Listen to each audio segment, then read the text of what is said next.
30واں پارہ سورۃ النبأ۔ شروع کرتی ہوں اللہ کے نام سے جو بے انتہا مہربان نہایت رحم فرمانے والا ہے۔ عم یتساءلون عن النبأ العظیم الذی هم فیہ مختلفون کلا سیعلمون ثم کلا سیعلمون۔ یہ لوگ کس چیز کے بارے میں پوچھ گچھ کر رہے ہیں؟ کیا اس بڑی خبر کے بارے میں، یعنی قیامت کے بارے میں، جس کے بارے میں یہ مختلف چہ گوئیاں کرنے میں لگے ہوئے ہیں؟ کوئی کہتا ہے وہ آئے گی نہیں، کوئی کہتا ہے وہ آئے گی لیکن ہم اس میں بھی کامیاب ہو جائیں گے۔ ہرگز نہیں، ان قریب انہیں معلوم ہو جائے گا۔ ہاں، ہرگز نہیں، یعنی جو کچھ یہ سوچ رہے ہیں وہ بات نہیں، ان کے قیاس پر مبنی نہیں۔ ان قریب انہیں معلوم ہو جائے گا کہ وہ کس طرح آتی ہے، یعنی جس دن وہ آ جائے گی تو اس دن کوئی بھی اس کو جھٹلا نہ سکے گا، اور وہ دن تو آنا ہی آنا ہے۔ آپ دیکھیے، ایک وہ وقت تھا کہ جب ہم ماں کے پیٹ میں تھے۔ ماں کا پیٹ ایک قبر کی طرح ہوتا ہے، کچھ یاد نہیں ہمیں، چھوٹی سی جگہ پر ہاتھ پاؤں بھی جکڑے ہوئے، اور ایک مکمل ڈارکنیس میں 3 پردوں کے اندر ہمیں زندگی ملی۔ پھر ہم اس دنیا میں آئے اور یہاں آ کر ہم بڑے ہوئے، جوان ہوئے اور زندگی کی نعمتوں سے فائدہ اٹھایا۔ اس کے بعد پھر موت ہے، اور موت کے بعد کہاں جانا ہے؟ ایک دوسری قبر میں، وہ بھی ایک تنگ سی جگہ ہے، چھوٹی سی جگہ ہے، کچھ عرصہ وہاں بھی رہنا ہے، اور اس کے بعد دوبارہ پھر زندگی ہے۔ پھر ایک دن آئے گا، جیسے ماں کے پیٹ سے ہم اس دنیا میں آ گئے، یہاں سے قبر میں، قبر کے بعد پھر ایک زندگی، پھر وہ زندگی جب شروع ہوگی تو اس کا کوئی خاتمہ نہیں۔ اور وہ دن اللہ نے کیوں بنایا؟ تاکہ انسانوں کو ان کے کیے کا بدلہ دیا جا سکے۔ اسی لیے سورۃ الفاتحہ میں کیا آتا ہے؟ مالک یوم الدین، کہ وہ جزا سزا کے دن کا مالک ہے۔ اس دن ساری ملکیت، اختیار، حکم، فیصلہ صرف اللہ سبحانہ وتعالیٰ کے ہاتھ میں ہوگا، اور ہوگا وہی جو وہ چاہے گا۔ اس لیے انسان کو اس دنیا میں رہتے ہوئے اس کے ساتھ سب سے زیادہ اپنا معاملہ ٹھیک کر لینا چاہیے، اور جب اس کے ساتھ ٹھیک ہو جاتا ہے تو بندوں سے بھی ٹھیک ہو جاتا ہے، کیونکہ پھر انسان اس سے ڈرنے لگتا ہے، اور پھر اس سے ڈر کر وہ کسی کے ساتھ بھی ظلم اور زیادتی نہیں کرتا، وہ ہر ایک کے لیے پھر خیر خواہی ہی رکھتا ہے۔ تو 30ویں پارے میں ہم دیکھتے ہیں کہ قیامت سے متعلق بہت سی آیات آپ کو ملیں گی، اور پھر کائنات میں جو اللہ تعالیٰ نے چیزیں تخلیق کی ہیں ان میں غور و فکر کروا کے اس دن کو ثابت کیا گیا ہے۔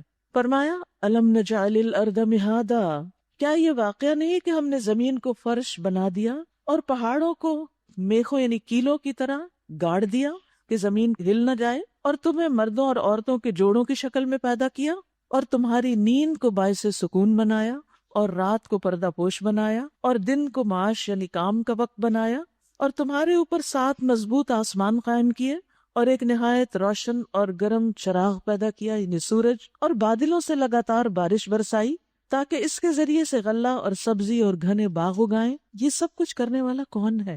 کیا یہ سب کچھ خود ہو گیا؟ نہیں، جس نے یہ سب کچھ بنایا اس کے لیے قیامت کا دن لانا اور اس میں انسانوں کو دوبارہ پیدا کرنا اور ان کو جزا سزا دینا کچھ بھی مشکل کام نہیں۔ اب آپ دیکھیے کہ اس میں بارشوں کا برسنا نتیجہ ہے کس چیز کا؟ بادلوں کے اٹھنے کا۔ بادل آتے ہیں تو بارش برستی ہے، تو ہر چیز کا ایک نتیجہ ہے۔ پانی زمین میں جاتا ہے تو کیا ہوتا ہے؟ زمین اپنی پیداوار اگاتی ہے، تو پانی کے جانے کا ایک مقصد ہے، اور جب پودے پیدا ہوتے ہیں تو ان کا ایک مقصد ہے، اس میں سے انسان کے لیے غذا حاصل ہوتی، وہ غذا انسان کھاتا ہے تو اس کا ایک مقصد ہے۔ تو دنیا میں جتنی بھی چیزیں بنی ہیں یہ بیکار نہیں، ان سب کا ایک مقصد ہے۔ تو یہ کیسے ہو سکتا ہے کہ انسان کی زندگی کا کچھ مقصد ہی نہ ہو، اور وہ صرف اپنے سرگرمیوں کو اور اپنی پسند و ناپسند کو اس دنیا تک محدود کر لے اور آگے کا نہ سوچے کہ جو مرنے کے بعد ایک اور دن آنے والا ہے۔ یہ رات اور دن کی مثال سے کیا سمجھایا گیا کہ ایک رات ہے، اندھیرا ہے، ماں کا پیٹ اندھیرا ہے، پھر دن کی روشنی ہے، پھر قبر کا اندھیرا ہے، پھر اگلا دن طلوع ہونے والا ہے، تو یہ قیامت آ کر رہے گی۔ اور بادلوں سے لگاتار بارش برسائی تاکہ اس کے ذریعے سے غلہ اور سبزی اور گھنے باغ اگائیں، اور یہ ساری باتیں کر کے فرمایا ان یوم الفصل کان میقاتا، بے شک فیصلے کا دن ایک مقرر وقت ہے، وہ بھی لازمی آئے گا اپنے اپوائنٹڈ ٹائم پر، جس روز سور میں پھونک مار دی جائے گی۔ کب آئے گا؟ سور پھونکنے کے بعد تم فوج در فوج نکل آؤ گے، یعنی زمین سے اس کثرت کے ساتھ انسان نکلیں گے کہ جیسے کوئی لشکر ہو، فوجیں آ رہی ہوں، اور آسمان کھول دیا جائے گا۔ دیکھیے پھر نقشہ کیا ہوگا، حتیٰ کہ وہ دروازے ہی دروازے بن کر رہ جائے گا، اور پہاڑ چلا دیے جائیں گے یہاں تک کہ وہ سراب ہو جائیں گے، یعنی ریت بن جائیں گے۔ ان جہنم کانت مرصادا، در حقیقت جہنم ایک گھات ہے، جہنم تاک میں لگی ہوئی ہے، جیسے شکاری شکار کے لیے تاک میں لگا ہوتا ہے نا کہ کب سامنے عین نشانے پہ آئے تو نشانہ مارا جائے، اسی طرح جہنم بھی اپنے شکار کو دیکھ رہی ہے، ان لوگوں کو تاک رہی ہے کہ جو اللہ کی نافرمانی میں دن رات بسر کرتے ہیں، کہ کب مرنے کے بعد وہ اپنے عین وقت پر پہنچے اور یہ ان کو دبوچ لے۔ سرکشوں کا ٹھکانہ جس میں وہ مدتوں پڑے رہیں گے، اس کے اندر کسی ٹھنڈک اور پینے کے قابل کسی چیز کا مزہ وہ نہ چکھیں گے، کچھ ملے گا تو بس گرم پانی اور زخموں کا دھون یعنی پیپ اور خون، ان کے کاموں کرتوتوں کا بھرپور بدلہ۔ کیوں؟ وہ کسی حساب کی توقع نہیں رکھتے تھے اور ہماری آیات کو انہوں نے بالکل جھٹلا دیا تھا، اور حال یہ تھا کہ ہم نے ہر چیز گن گن کر لکھ رکھی تھی۔ یاد رکھیے، ہر انسان کا نامہ اعمال بہت آرگنائزڈ ہے، پیزنٹ نہیں ہے۔ جو کچھ وہ کرتا ہے وہ سارا لکھا جاتا ہے اور گنا جاتا ہے۔ یہ گنے جانے والی بات جو ہے یہ اور بھی زیادہ سخت ہے کہ مثلاً کسی شخص نے اپنی زندگی میں کتنا مال خرچ کیا، ایک ایک کیلکولیشن اس میں موجود ہوگی، کتنی نمازیں پڑھیں، کتنی چھوڑیں، کتنے جھوٹ بولے، کتنی لوگوں کی غیبت کی، کتنوں پہ ظلم ڈھایا، سب کچھ گنا ہوا ہوگا پورے نمبرز کے ساتھ۔ اب چکھو مزہ، تمہارے لیے عذاب کے سوا کسی چیز میں اضافہ نہ کریں گے۔ ان للمتقین مفازا حدائق واعنابا وکواعب اترابا، یقیناً متقیوں کے لیے کامیابی کا ایک مقام ہے، مفاز ہے، باغ اور انگور اور نوخیز ہمسن لڑکیاں اور چھلکتے ہوئے جام۔ لا یسمعون فیہا لغوا ولا کذابا، ان ساری نعمتوں کے اوپر ایک اور نعمت، وہاں کوئی لغو اور جھوٹی بات وہ نہ سنیں گے۔ جنت جھوٹ سے پاک ہے، جنت فضول باتوں سے پاک ہے۔ وہ باتیں جو انسان کی سما خراشی کرتی ہیں، بلا وجہ انسان کو پریشان کرتی ہیں، وہاں کوئی ایسا شخص نہیں ہوگا جو اس طرح کی گفتگو کرے، کیونکہ ایسی باتیں انسان کی زندگی کی ساری نعمتوں کو بیکار کر دیتی ہے۔ یعنی ایک انسان جس کے پاس اچھا کھانے کو بھی ہے، اچھا پہننے کو بھی ہے، اچھا رہنے کو بھی ہے، ساری نعمتیں ہیں، لیکن اس کے آس پاس کچھ ایسے لوگ ہیں کہ جو فضول قسم کی باتیں، جھوٹے الزام، جھگڑے اور لڑائی اور فساد کرتے ہیں، تو آپ دیکھیے کہ یہ ساری نعمتیں انسان ان کو بھول جاتا ہے اور ان باتوں کا غم لے کے بیٹھ جاتا ہے۔ تو یہاں جنت کی خاص خوبی بتائی گئی کہ وہاں لغویات نہیں ہوں گی۔ اور ایک اور بات یہ کہ وہاں وہی لوگ پھر جا سکیں گے جو دنیا میں اپنے اوپر کنٹرول کریں اور فضول باتوں کو اپنی زندگی سے نکالیں۔ جزا اور کافی انعام تمہارے رب کی طرف سے، اس نہایت مہربان رب کی طرف سے جو زمین اور آسمانوں کا اور ان کے درمیان کی ہر چیز کا مالک ہے، جس کے سامنے کسی کو بولنے کا یارہ نہیں۔ یعنی وہاں انسان اللہ سبحانہ وتعالیٰ کے سامنے بول نہیں سکے گا، کیونکہ دنیا میں تو ہم کہتے ہیں ہم اللہ تعالیٰ کو یہ کہہ دیں گے، ہم وہ کہہ دیں گے، یہ سب یہاں کہنے کی باتیں ہیں، جب سامنے آئیں گے نا تو بولتی بند ہو جائے گی، بول نہ سکے گا انسان۔ جس روز روح اور ملائکہ، روح سے مراد جبریل امین اور سارے فرشتے صف بستہ ہوں گے، لائنز میں کھڑے ہوں گے، یعنی زمین کے چاروں طرف فرشتوں کی لائنیں ہوگی، اس کو انسرکل کیے ہوئے ہوں گے۔ کوئی نہ بولے گا سوائے اس کے جسے رحمان اجازت دے، کوئی کسی کی سفارش نہیں کر سکے گا، کوئی وہاں نہیں جھگڑ سکے گا، اور جو ٹھیک بات کہے وہ دن برحق ہے۔ ذالک الیوم الحق فمن شاء اتخذ الی ربہ مآبا، اب جس کا جی چاہے اپنے رب کی طرف پلٹنے کا راستہ اختیار کر لے۔ وہ دن تو آنا ہی ہے، لوگوں اس کی تیاری کر لو، کیونکہ جو تیاری کر لیتا ہے وہ پریشانی سے بچ جاتا ہے۔ ہم نے تم لوگوں کو اس عذاب سے ڈرا دیا ہے جو قریب آ لگا ہے، جس روز آدمی وہ سب کچھ دیکھ لے گا جو اس کے ہاتھوں نے آگے بھیجا، یعنی جو کچھ آج ہم کر رہے ہیں کل قیامت کے دن ہمیں دکھا دیا جائے گا۔ اور کافر پکار اٹھے گا کاش میں خاک ہوتا۔ سورۃ النازعات۔ شروع کرتی ہوں اللہ کے نام سے جو بے انتہا مہربان نہایت رحم فرمانے والا ہے۔ والنازعات غرقا والناشطات نشطا والسابحات سبحا فالسابقات سبقا فالمدبرات امرا، قسم ہے ان فرشتوں کی جو ڈوب کے کھینچتے ہیں۔ کیا کھینچتے ہیں؟ انسان کی روح، جان نکالتے ہیں جسم سے، ایک ایک رگ سے، ایک ایک بال سے، کھال کے ایک ایک حصے سے، اور آہستگی سے نکال کے لے جاتے ہیں۔ لوگ پاس کھڑے ہوتے ہیں، پتہ ہی نہیں چلتا، اور روح چلی گئی۔ ان فرشتوں کی قسم جو کائنات میں تیزی سے تیرتے پھرتے ہیں۔ کس لیے تیزی سے؟ اللہ کا حکم بجا لانے کے لیے۔ پھر حکم بجا لانے میں سبقت کرتے ہیں، ایک دوسرے سے آگے نکلتے ہیں، سستی نہیں کرتے۔ یہ ہمیں کیوں بتایا جا رہا ہے؟ نمبر 1 کہ ہم بھی نیکی کے کاموں میں جلدی کریں، آگے بڑھیں، ایک دوسرے سے کمپیٹ کریں، اور دوسرے یہ کہ اگر تم نہیں آگے بڑھتے تو اللہ کو کوئی پرواہ نہیں، اس کے لیے ایسی مخلوق موجود ہے کہ جو نیکی کے کاموں میں آگے آگے دوڑ رہی ہے۔ پھر احکام الہی کے مطابق معاملات کا انتظام چلاتے ہیں، یعنی کائنات میں مختلف کام اللہ نے فرشتوں کے سپرد کیے ہوئے ہیں، یہ ان کو آنر بخشا ہوا ہے، ورنہ اللہ تعالیٰ تو ہر کام کن کہہ کے کروا سکتا ہے۔ اور فرشتوں کی قسم کھا کے پھر قیامت کی بات کی گئی کہ جس رب نے یہ سارا انتظام کیا ہے اور یہ مخلوقات پیدا کی ہیں، وہ رب قیامت بھی لائے گا، قیامت آئے گی۔ کیسے آئے گی؟ یوم ترجف الراجفہ، جس روز ہلا مارے گا زلزلے کا جھٹکا، سخت زلزلہ آئے گا، اور اس کے پیچھے ایک اور جھٹکا، کچھ دل ہوں گے جو اس روز خوف سے کانپ رہے ہوں گے۔ کبھی آپ کو ایکسپیرینس ہوا ہوگا کہ دنیا میں بھی تھوڑا سا بھی زلزلے کا جھٹکا آتا ہے تو دل کی حالت کیا ہوتی ہے، کتنے زور سے بجنے لگتا ہے، اور پھر الحمدللہ ختم ہو جاتا ہے تو انسان بھی کام ڈاؤن ہو جاتا ہے۔ لیکن اس دن کا زلزلہ ختم نہیں ہوگا جب تک کہ ہر چیز ختم نہ ہو جائے۔ نگاہیں ان کی سہمی ہوئی ہوگی، یعنی دل بھی ڈرے ہوئے، آنکھوں سے بھی خوف ٹپک رہا ہوگا۔ یہ لوگ کہتے ہیں، یعنی کفار مکہ، کیا واقعی ہم پلٹا کے پھر واپس لائے جائیں گے، یعنی دوبارہ جی کر اٹھنا ہوگا؟ یعنی انسان سوچتا نہیں، ہر روز رات کو سوتا ہے پھر صبح اٹھتا ہے، رات کو اللہ روح قبض کرتا ہے صبح پھر دے دیتا ہے، ہر روز تو یہی ہو رہا ہے۔ تو موت بھی تو نیند ہی کی بہن ہے، مرنے کے بعد کیوں نہیں اٹھیں گے؟ کیا پھر واپس لائے جائیں گے؟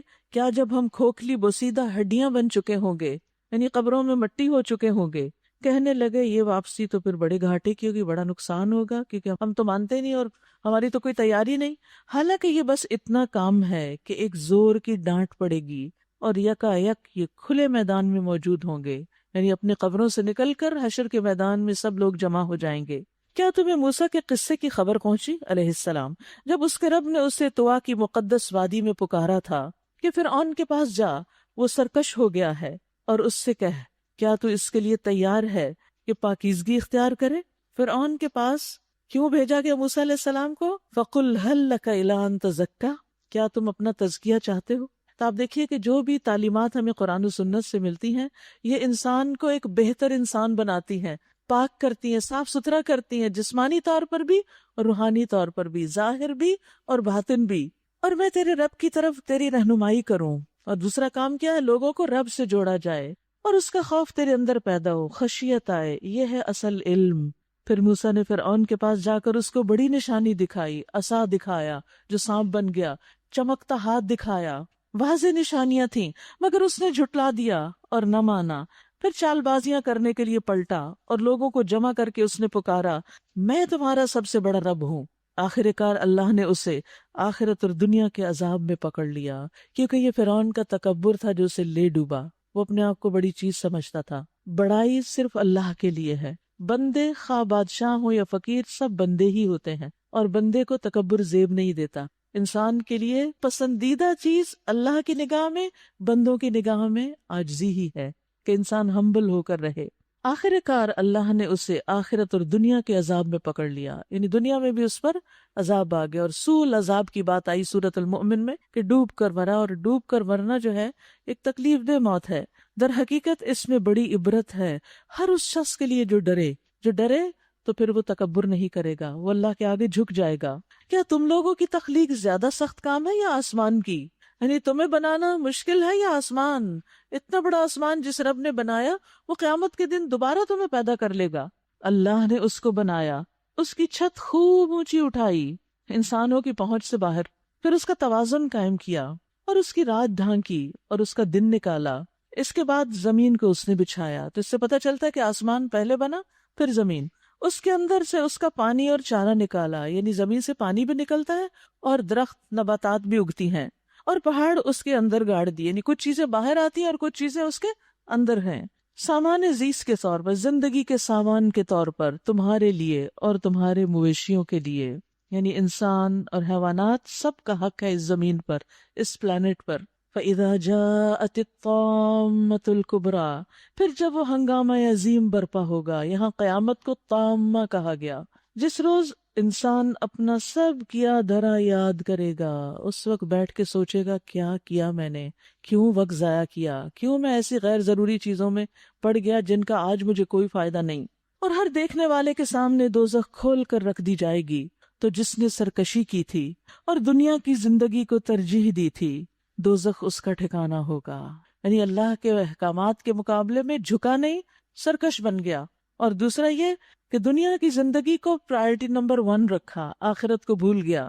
اور جس نے اپنے رب کے سامنے کھڑے ہونے کا خوف کیا کہ ایک دن اللہ کے پاس جانا ہے، جواب دینا ہے، اس سے وہ ڈرتا تھا اور نفس کو بری خواہشات سے باز رکھا، جنت اس کا ٹھکانہ ہوگی. یاد رکھیے کہ یہاں دونوں گروہوں کا عمل واضح کر دیا گیا. ایک وہ شخص ہے جو سرکش ہے اور دنیا ہی میں ڈوبا ہوا ہے، اللہ کو بھولا ہوا ہے. دوسرے وہ شخص ہے کہ جو اللہ کے سامنے جانے سے ڈرتا رہتا ہے اور ڈر کے زندگی بسر کرتا ہے. اور پھر ایک اہم بات، وَنَهَا النَّفْسَ عَنِ الْهَوَىٰ، اپنے نفس کو ہوا سے روکا. ہوا کیا چیز ہے؟ ہوا کا مطلب ہوتا ہے گرنا. ہوا کا مطلب ہوتا ہے مطلق طور پر مائل ہونا، کسی ایک چیز کی طرف جھک جانا. کیونکہ انسان کی جو خواہش ہے، خواہشات نفس جو ہوتی ہیں، وہ انسان کو ایک طرف جھکا دیتی ہیں. جو بھی چیز اس کے دل کو اچھی لگتی ہے نا، بس وہ اسی کی طرف مائل ہو جاتا ہے، اسی کی طرف جھک جاتا ہے، اسی پہ گر پڑتا ہے. دنیا کی محبت ہے تو دنیا ہی دنیا اس کے دل میں سما جاتی ہے اور اسی کی طرف جا گرتا ہے. تو اس لیے افضل عمل بتایا گیا اپنے ہی نفس کی خواہش کی مخالفت. یعنی جب آپ کوئی کام کرنا چاہیں اور دل نہ کرے کرنے کو، لیکن کام بہت اچھا ہو، چاہے وہ نماز ہے، چاہے وہ صدقہ خیرات ہے، چاہے کسی کی مدد ہے، چاہے قرآن کی تعلیم حاصل کرنا ہے، کوئی بھی چیز دل نہیں مانتا تو اپنے نفس کے دل کے خلاف جا کے آپ وہ کام شروع کر دیں. تو یہ ہے نہن نفس عن الہوا، اپنے دل کو خواہش سے روک دیا کہ نہیں، تیری نہیں مانوں گا، میں اللہ کی مانوں گا اور وہ کام کروں گا جو اس وقت مجھے کرنا چاہیے. یاد رکھیے کچھ کام اللہ نے دن میں فرض کیے ہیں، وہ دن میں ہی کرنے ہوں گے. کچھ کام اللہ نے رات کے لیے رکھے ہیں، وہ رات میں ہی کرنے ہوں گے. دن کے کام رات میں اور رات کے دن میں، جیسے عبادات کے اوقات ہیں، قبول نہیں ہوتے. اب انسان یہ کہے کہ اچھا دن میں بہت کام ہے، میں ساری نمازیں رات کو پڑھ لوں گا، ایسا نہیں کیا جا سکتا. وہ قبول نہیں ہوگی، وہ دن میں ہی پڑھیں گے تو قبول ہوگی. اسی طرح حج کا ایک سیزن ہوتا ہے، رمضان کا ایک موسم ہوتا ہے، صدقہ خیرات کا، زکوٰۃ کا ایک وقت ہوتا ہے. جب انسان اپنے وقت پر وہ کام نہیں کرتا تو پھر بعد میں اس کا وہ فائدہ نہیں ہوتا. تو اسی طرح ہماری زندگی کا ایک بچپن ہوتا ہے، ایک جوانی کا وقت ہوتا ہے، ایک بڑھاپے کا وقت ہوتا ہے. ہر ایک کے اپنے اپنے کام ہیں. تو اپنے آپ کو دیکھیے کہ آپ زندگی کی کس سٹیج پر ہیں اور اس وقت آپ کی ذمہ داریاں کیا ہیں، اور ان ذمہ داریوں کو نبھاتے ہوئے ساتھ اللہ کی اطاعت کرتے چلے جائیں. تو جو ایسا کرے گا فَإِنَّ الْجَنَّةَ هِيَ الْمَأْوَىٰ، تو بے شک جنت اس کا ٹھکانہ ہوگی.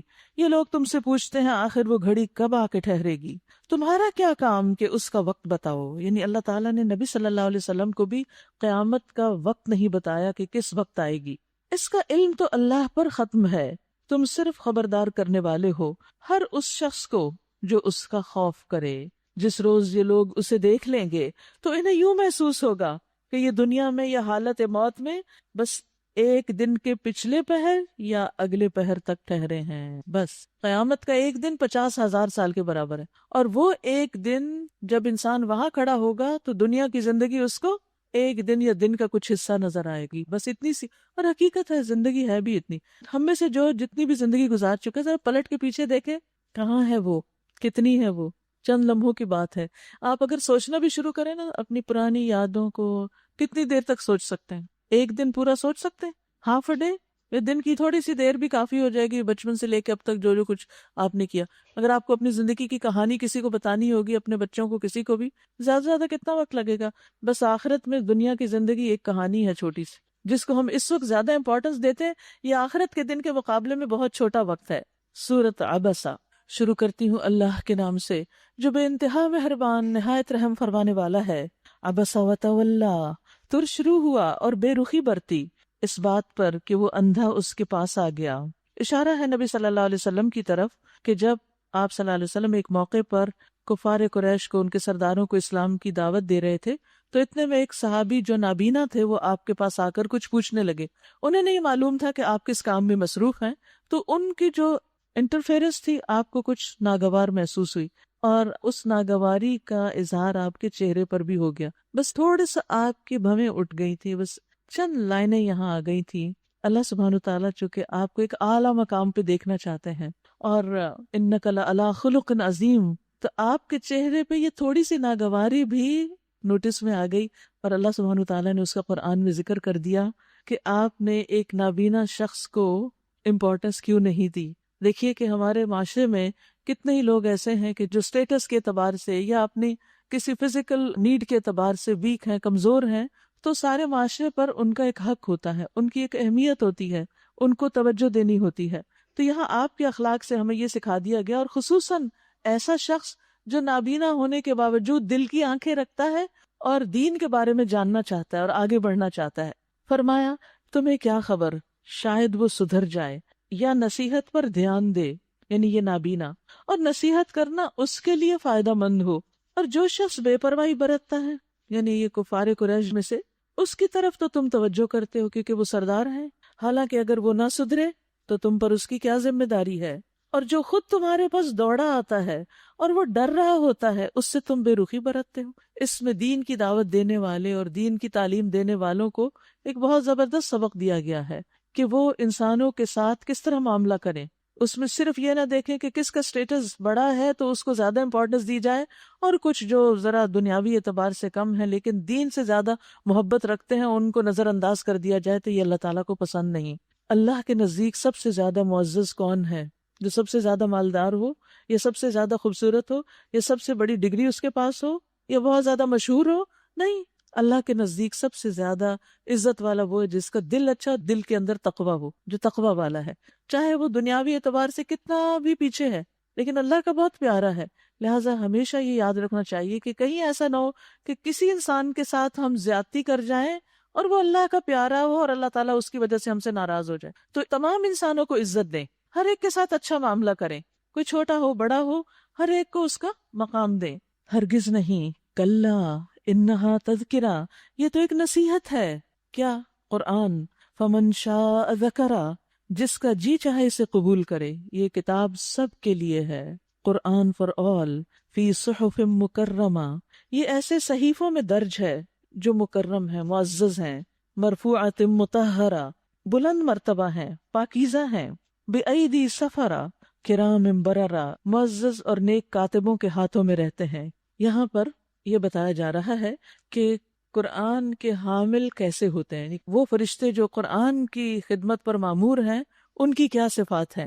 تو یہاں پر یہ بتایا گیا کہ یہ صحیفے، یعنی یہ قرآن جو ہے ایک معزز کتاب ہے، بلند ہے، پاکیزہ ہے، اور اس کو پاک صاف ہی رکھنا چاہیے، پاک جگہوں پر رکھنا چاہیے. پھر اسی طرح جو فرشتے اس پر مامور ہیں ان کی صفات یہ ہے کہ ان کی جسمانی ساخت بھی بہت عمدہ ہے، بہت اچھے مرتبے والے بھی ہیں، اور ان کے اخلاق اور اعمال بھی بہت پاکیزہ ہیں.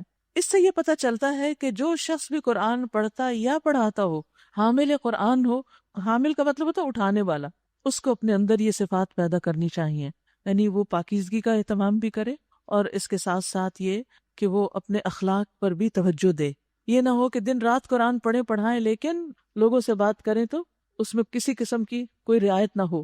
رسول اللہ صلی اللہ علیہ وسلم نے فرمایا، جو آدمی قرآن میں ماہر ہو وہ ان فرشتوں کے ساتھ ہے جو لکھنے والے معزز اور بزرگی والے ہیں. یعنی قرآن کا ماہر ان فرشتوں کے ساتھ ہوگا قیامت کے دن، اور جو قرآن کی تلاوت کرتا ہے اور اسے اٹک اٹک کے پڑھتا ہے اور اسے پڑھنے میں دشواری پیش آتی ہے تو اس کے لیے دگنا اجر ہے.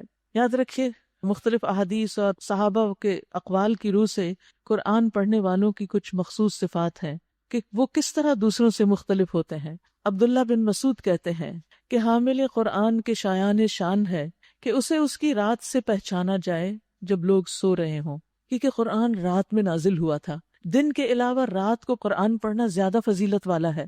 تو جو قرآن پڑھتا پڑھاتا ہے اس کا صرف دن میں ہی تعلق نہیں ہوتا، اس سے رات کو بھی ہوتا ہے. اس کے دن سے پہچانا جائے جب لوگ کھا پی رہے ہوں، آرام عیش و عشرت کر رہے ہوں، تو وہ اپنے خاص کام میں یعنی قرآن کی خدمت میں مشغول ہوتا ہے.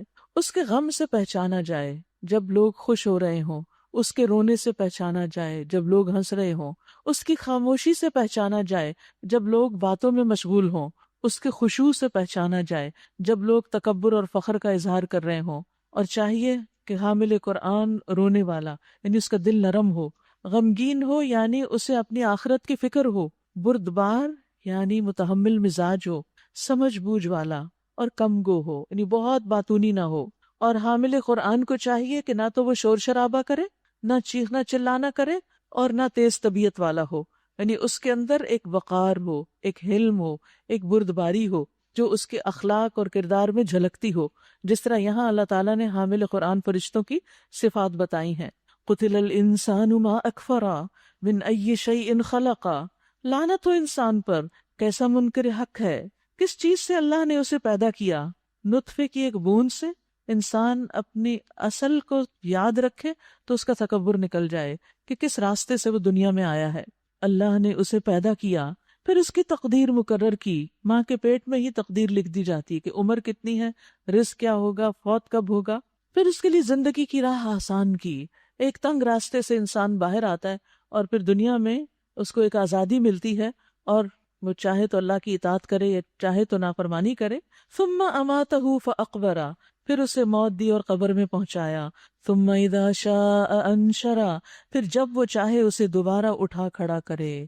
تو آپ دیکھ رہے ہیں یہاں کہ انسان کی تخلیق ماں کے پیٹ میں، پھر وہ ثم السبیل یسرہ، باہر آیا، پھر اس کے بعد دوبارہ موت، اور اس کے بعد قبر، اور پھر دوبارہ اٹھنا۔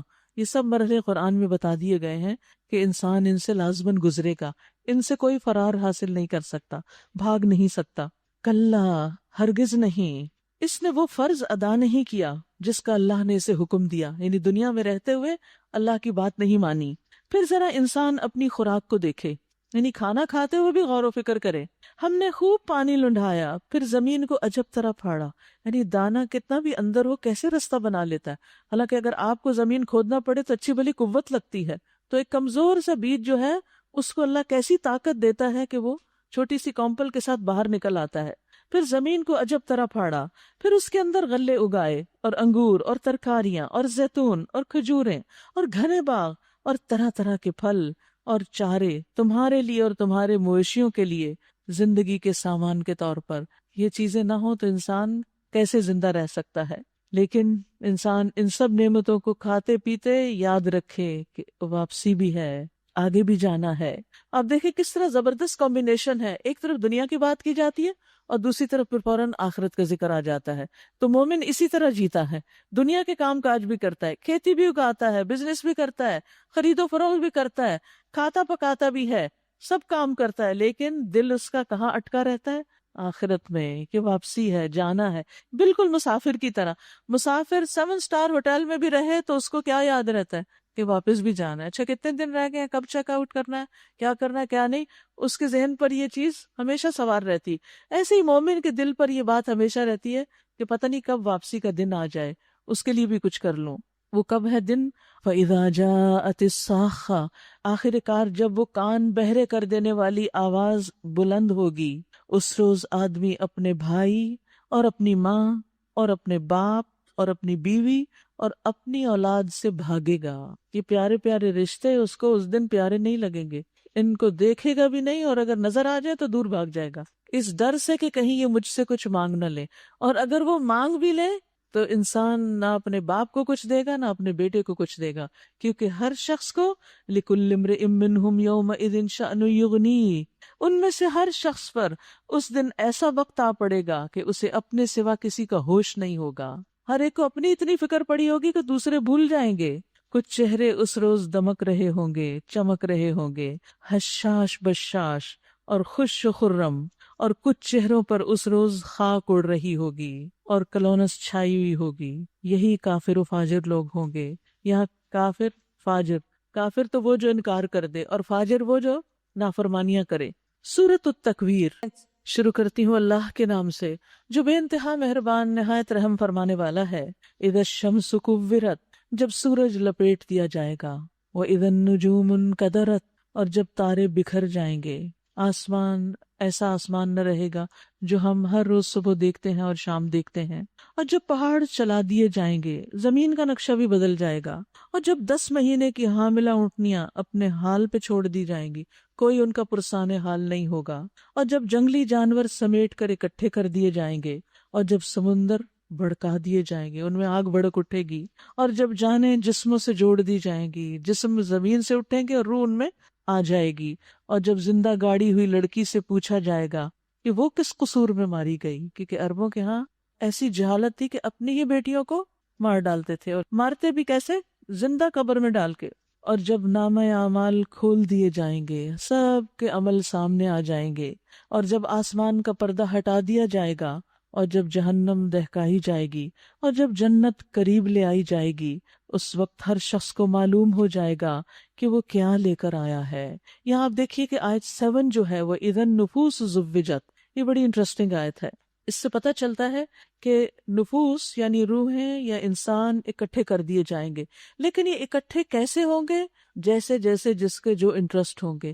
دنیا میں بھی آپ دیکھیں کہ آپ کی دوستی کن لوگوں سے ہوتی ہے؟ جہاں کوئی لائک مائنڈیڈنس ہوتی ہے، تو ایک جیسے عمل والے لوگ قیامت کے دن ایک جگہ کیے جائیں گے، یعنی ہر عمل کرنے والے کو اس جیسے عمل کرنے والے کے ساتھ ملا دیا جائے گا۔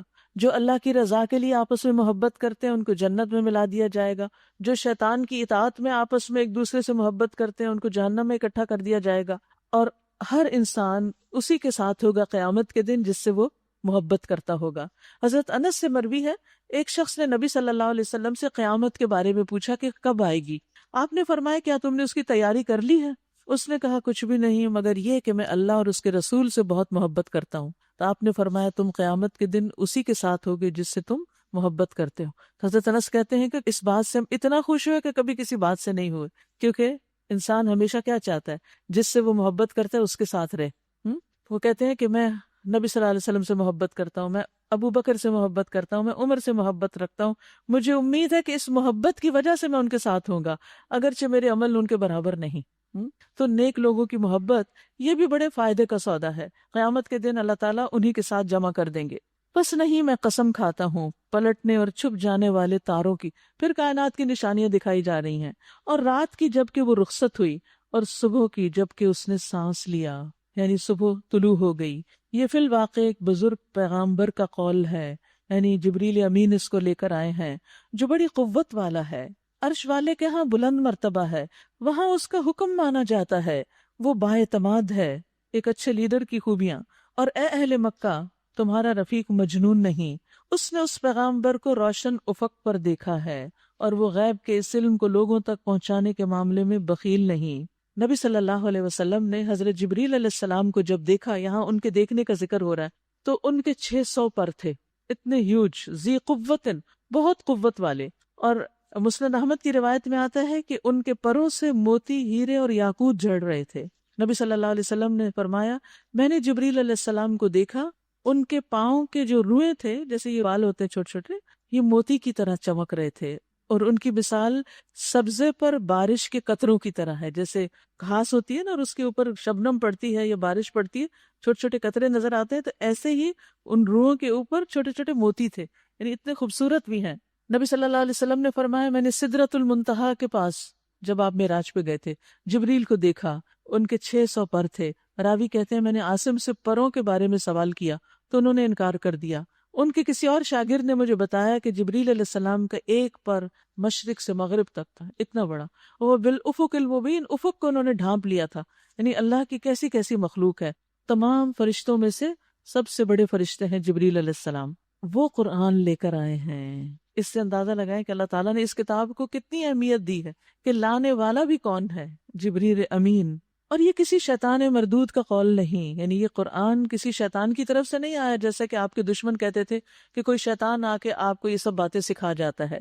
پھر تم لوگ کدھر جا رہے ہو؟ فَأَيْنَ تَذْهَبُونَ، اتنی بابرکت کتاب کو چھوڑ کر کسی اور چیز میں مشغول ہو؟ یہ تو سارے جہان والوں کے لیے ایک نصیحت ہے، قرآن فار آل، سب کے لیے، صرف مسلمانوں کے لیے نہیں ہے، ہر ایک کے لیے فائدے کی چیز ہے۔ تم میں سے ہر اس شخص کے لیے جو راہ راست پر چلنا چاہتا ہو، جو بھی چاہے کہ وہ ہدایت پائے، اس کے لیے لازم ہے کہ وہ قرآن کو سیکھے، پڑھے، سمجھے، اور تمہارے چاہنے سے کچھ نہیں ہوتا جب تک اللہ رب العالمین نہ چاہے۔ تو اللہ سے پھر دعا کرنی چاہیے کہ یا اللہ تو ہمیں توفیق دے، ہمارے لیے اس کام کو آسان کر دے۔ سورۃ الانفطار شروع کرتی ہوں اللہ کے نام سے جو بے انتہا مہربان نہایت رحم فرمانے والا ہے۔ اذا السماء انفطرت، جب آسمان پھٹ جائے گا، سوچئے کیا منظر ہوگا، اور جب تارے بکھر جائیں گے، اور جب سمندر پھاڑ دیے جائیں گے، اور جب قبریں کھول دی جائیں گی، اوپر نیچے ہر طرف ایک ہنگامہ عظیم ہوگا۔ اس وقت ہر شخص کو اس کا اگلا پچھلا سب کیا دھرا معلوم ہو جائے گا. کون سے کام اس نے پہلے کیے، کون سے بعد میں کیے، کس چیز کو امپورٹنس دی، کس چیز کو اگنور کر دیا، سب وہاں پر موجود ہوگا. اے انسان، کس چیز نے تجھے اپنے اس رب کریم کی طرف سے دھوکے میں ڈال دیا ہے جس نے تجھے پیدا کیا، تجھے نیک سکھ سے درست کیا، تجھے متناسب بنایا اور جس صورت میں چاہا تجھے جوڑ کے تیار کیا؟ ہرگز نہیں، بلکہ اصل بات یہ ہے کہ تم لوگ جزا و سزا کو جھٹلاتے ہو، حالانکہ تم پر نگران مقرر ہیں، ایسے معزز کاتب جو تمہارے ہر فعل کو جانتے، ہر کام کو جانتے. یاد رکھیے ہم سب کے ساتھ فرشتے لگے ہوئے ہیں، اور خاص طور پر کرامن کاتبین. یہاں لفظ آپ پڑھ رہے ہیں آیت نمبر 11 میں، کرامن کاتبین تمہاری حفاظت پر مامور ہیں، وہ جانتے ہیں جو کچھ تم کرتے ہو. یعنی اللہ نے تم پر معزز فرشتے مقرر کیے ہیں جو تمہارے ہر قول اور فعل کو لکھ رہے ہیں. کاتب کا کیا مطلب؟ لکھنے والا، رائٹر. تو وہ کیا لکھتے ہیں؟ جو بھی تم کرتے ہو. تو پھر کیا کرنا چاہیے؟ ان فرشتوں سے بھی حیا کرنی چاہیے. جب کوئی نہیں دیکھ رہا ہوتا نا بندوں میں سے، تو یہ دیکھ رہے ہوتے ہیں، چھپ کے بھی کچھ کرنے لگے تو وہ لکھ رہے ہوتے ہیں. آپ چپ کیسے کہیں اپنے فون پہ لگے ہوئے چیٹ کرنے، غلط قسم کی کوئی بات کرنے، تو نہ امی دیکھ رہی نہ ابا دیکھ رہے، کوئی نہیں دیکھ رہے. یہ دیکھ رہے ہیں دائیں بائیں سے یہ کیا لکھ رہا ہے، پڑھ رہے ہیں ساتھ ساتھ اور اپنی کاپی پہ نقل کرتے جا رہے ہیں. اور قیامت کے دن سامنے آ جائے گا، کہاں چھپ سکتا ہے انسان. لہٰذا انسان کو ان کی عزت کرنی چاہیے، ان کا احترام کرنا چاہیے، ان سے حیا کرنی چاہیے. رسول اللہ صلی اللہ علیہ وسلم نے فرمایا تمہارے پاس کچھ فرشتے رات کو اور کچھ دن کو یک بعد دیگرے حاضر ہوتے ہیں. یہ فرشتے نماز فجر اور عصر کے وقت اکٹھے ہوتے ہیں، یعنی دن اور رات کے فرشتے وہاں ملتے ہیں باہم. جو تمہارے درمیان رہ چکے ہوتے ہیں وہ آسمانوں پہ چڑھ جاتے ہیں اور دوسرے ساتھ لگ جاتے ہیں. اللہ تعالیٰ باوجود اس کے کہ سب چیز خود جانتا ہے، ان فرشتوں سے پوچھتا ہے تم نے میرے بندوں کو کس حال میں چھوڑا، کیسے تھے؟ وہ کہتے ہیں جس وقت ہم ان سے جدا ہوئے تب بھی وہ نماز پڑھ رہے تھے، جب ان کے پاس گئے تھے تب بھی وہ پڑھ رہے تھے. اس لیے فجر اور عصر کی نماز کی بہت اہمیت ہے. اور پھر آپ دیکھیے کہ یہ فرشتے اللہ تعالیٰ سے بھی رہنمائی لیتے ہیں کہ بندوں کے اعمال کو کیسے لکھیں، کس عمل کو کہاں لکھیں. رسول اللہ صلی اللہ علیہ وسلم نے فرمایا ایک آدمی نے الحمدللہ کثیرا کہا، اس کلمے کو لکھنا فرشتے پہ بھاری ہو گیا کہ اتنی بڑی بات کہی ہے اس نے. تو اس نے اللہ سبحانہ تعالیٰ سے پوچھا تو اللہ تعالیٰ نے فرمایا جس طرح میرے بندے نے کثیرا کہا ہے اسی طرح لکھو. کیونکہ بعض اوقات ہم کہتے الحمدللہ کثیرا، اور کبھی ہم کہتے ہیں الحمدللہ کثیرا دل سے. تو جیسے کہیں گے نا ویسے ہی لکھا جائے گا. اب دیکھیے بعض اوقات دنیا کے کاموں میں ہم اتنے ایکسائٹیڈ، دین کی کوئی بات ہو ہم تھکے ہارے مارے نماز میں یون کر رہے ہیں، درس سننے جائیں تو وہاں سو رہے ہیں، یہی لکھا جا رہا ہے. یہ دیکھنا چاہیں گے؟ پھر اگر اس کو ہماری فوٹو کھینچ کے دے دے نا ہمیں تو کہتے مت دکھاؤ، اسے ابھی ڈیلیٹ کرو، چھین لیتے ہیں اس سے ہم کیمرہ. لیکن فرشتوں سے کون چھینے گا؟ تو اس لیے اللہ سبحانہ تعالیٰ کا جس طرح میرے بندے نے کثیرہ کہا ہے اسی طرح لکھ لو. یعنی اس سے یہ پتہ چلتا ہے کہ عمل صرف یہ نہیں کہ صرف ایک سوکھی پیکی رائٹنگ ہو رہی ہے، نہیں، جس طرح کوئی کام کرتا ہے، جس جذبے اور جس قوت سے، وہ وزن بھی ساتھ ہی ہوتا ہے. اسی طرح اللہ تعالیٰ فرماتے ہیں جب میں اپنے مومن بندوں میں سے کسی کو آزما لیتا ہوں اور پھر بھی وہ میری تعریف کرتا ہے، یعنی اس کا کوئی نقصان ہو جاتا ہے، کوئی بچہ فوت ہو جاتا ہے، کوئی عزیز جدا ہو جاتا ہے، کوئی مال کا نقصان ہو جاتا ہے، پھر بھی وہ اللہ کا شکر ادا کرتا ہے، اللہ سے ناراض نہیں ہوتا اور اس پر صبر کرتا ہے جس میں نے اس کو مبتلا کیا ہوتا ہے، تو وہ شفا یاب ہو کر اپنے بستر سے اس دن کی طرح گناہوں سے پاک ہو کر اٹھتا ہے جس دن اس کی ماں نے اسے جنم دیا تھا، معصوم بچے کی طرح. اور اللہ تعالیٰ لکھنے والے فرشتوں سے فرماتے ہیں میں نے اپنے اس بندے کو پابند کر لیا ہے اور اس کو آزما رہا ہوں. تم تندرستی کی حالت میں جو اس کے عمل لکھتے تھے وہ اب بھی لکھتے رہو. یعنی اگر انسان کسی وجہ سے کہیں ٹریپ ہو جاتا ہے، کوئی کام نہیں کر پاتا جو عام دنوں کی روٹین تھی اس کی، تو فرشتے وہ بھی لکھ لیتے ہیں اس کا کہ اس وقت دن کے 10 بجے یہ کیا کرتے تھے، لکھ لو ان کا عمل. اب یہ نہیں وہ کام کر پا رہے لیکن ان کے اس شوق اور نیت کی وجہ سے ان کے عمل لکھے جاتے ہیں. یقیناً نیک لوگ مزے میں ہوں گے اور بے شک بدکار لوگ جہنم میں جائیں گے. جزا کے دن وہ اس میں داخل ہوں گے اور اس سے ہرگز غائب نہ ہو سکیں گے. اور تم کیا جانتے ہو کہ وہ جزا کا دن ہے کیا؟ ہاں تمہیں کیا خبر کہ وہ جزا کا دن کیا ہے؟ یہ وہ دن ہے جب کسی شخص کے لیے کچھ کرنا کسی کے بس میں نہ ہو، کوئی کسی کے کام نہ آئے گا. فیصلہ اس دن بالکل اللہ کے اختیار میں ہوگا، وہی مالک یوم الدین ہے. سورۃ المطففین. شروع کرتی ہوں اللہ کے نام سے جو بے انتہا مہربان نہایت رحم فرمانے والا ہے. ویل للمطففین. تباہی ہے ڈنڈی مارنے والوں کے لیے، یعنی جو ناپ تول میں کمی کرتے ہیں. جن کا حال یہ ہے کہ جب لوگوں سے لیتے ہیں تو پورا پورا لیتے ہیں، کام پورا لیتے ہیں، ناپ پورا لیتے ہیں، اور جب ان کو ناپ کر یا تول کے دیتے ہیں تو انہیں کم کر کے دیتے ہیں۔ لینے کا پیمانہ اور ہے، دینے کا اور ہے۔ کیا یہ لوگ یہ نہیں سمجھتے کہ ایک بڑے دن یہ اٹھا کر لائے جانے والے ہیں، قیامت کے دن؟ اس دن جب کہ سب لوگ رب العالمین کے سامنے کھڑے ہوں گے، کوئی بھی وہاں سے بھاگ نہ سکے گا۔ ہرگز نہیں، یقیناً بدکاروں کا نامہ اعمال قید خانے کے دفتر میں ہے۔ ایک مقام ہے سجین کا اور ایک ہے علیین کا۔ نیک لوگوں کی روحیں ان کے نامہ اعمال علیین میں ہوتے ہیں، اور بروں کی روحیں اور اعمال نامے سجین میں۔ اور تمہیں کیا معلوم کہ وہ قید خانے کا دفتر کیا ہے؟ ایک کتاب ہے لکھی ہوئی، تباہی ہے اس روز جھٹلانے والوں کے لیے جو روز جزا کو جھٹلاتے ہیں، اور اسے نہیں جھٹلاتا مگر ہر وہ شخص جو حد سے گزر جانے والا بد عمل ہے۔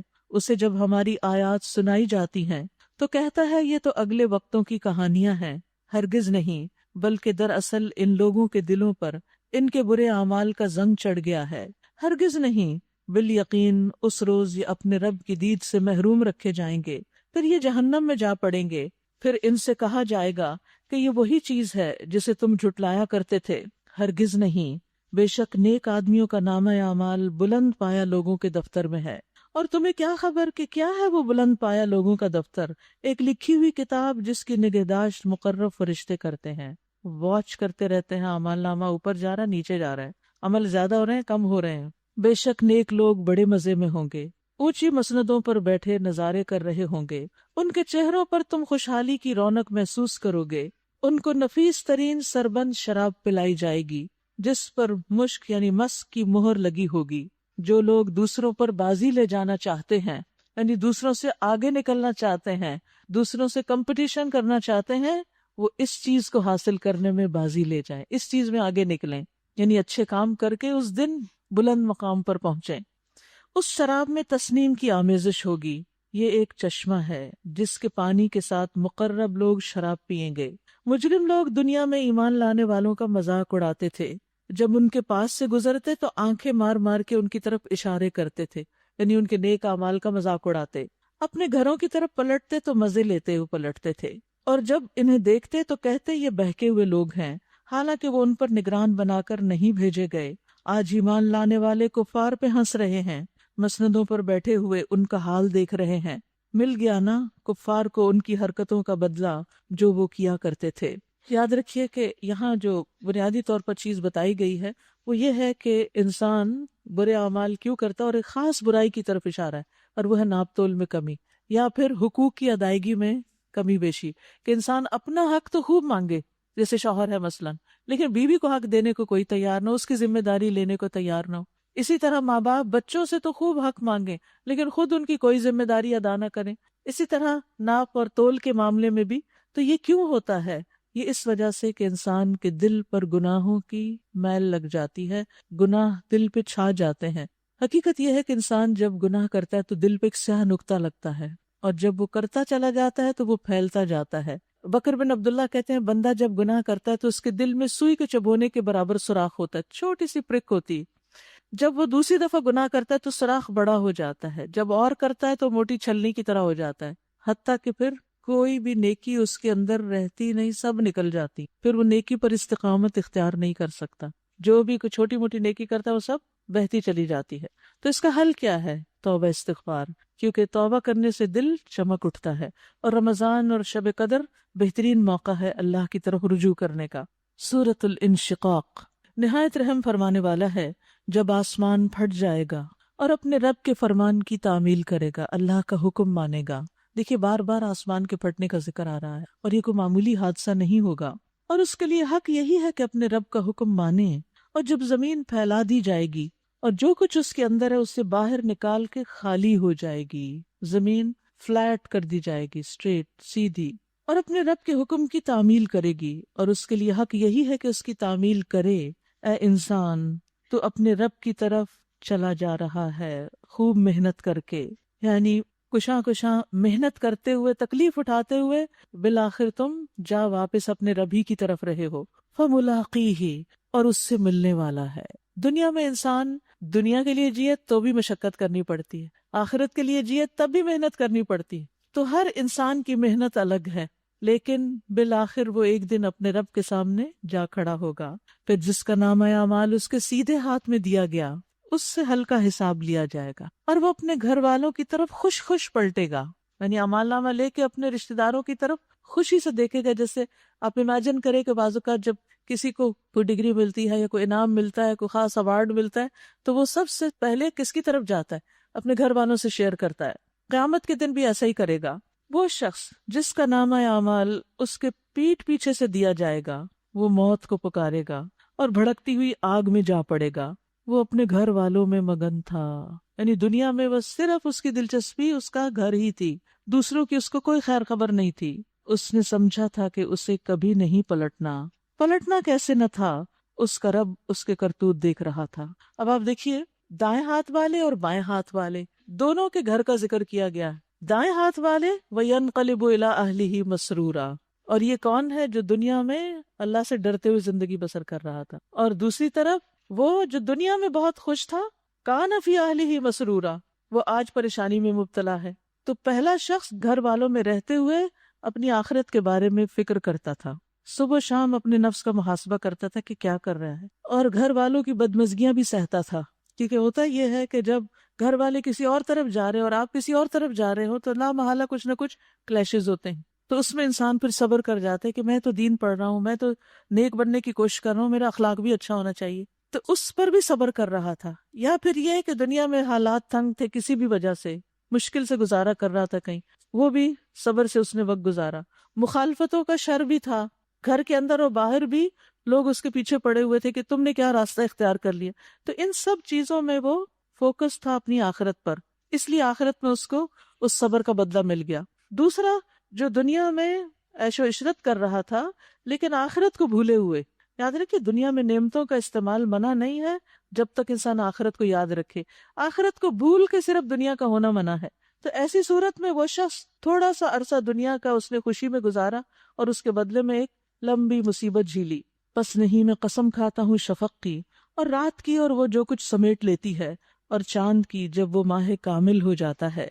تم کو ضرور درجہ بدرجہ ایک حالت سے دوسری حالت کی طرف جانا ہے. چاند کی مثال دیکھے، جیسے چاند پہلے دن کتنا ہوتا ہے باریک سا، پھر بڑا ہوتا ہے، پھر فل مون ہو جاتا ہے، پھر ہلکا ہلکا ہوتے ہوتے ہوتے چھوٹا سا رہ جاتا ہے. انسان بھی ایسے ہی ہے، بچہ سا پیدا ہوتا ہے، پھر عین جوانی کو پہنچتا ہے، اور جوانی کا وقت ذرا تھوڑا ہی ہوتا ہے، پھر اس کے بعد پھر ڈھلنے لگتا ہے اور آخر کار غروب ہو جاتا ہے.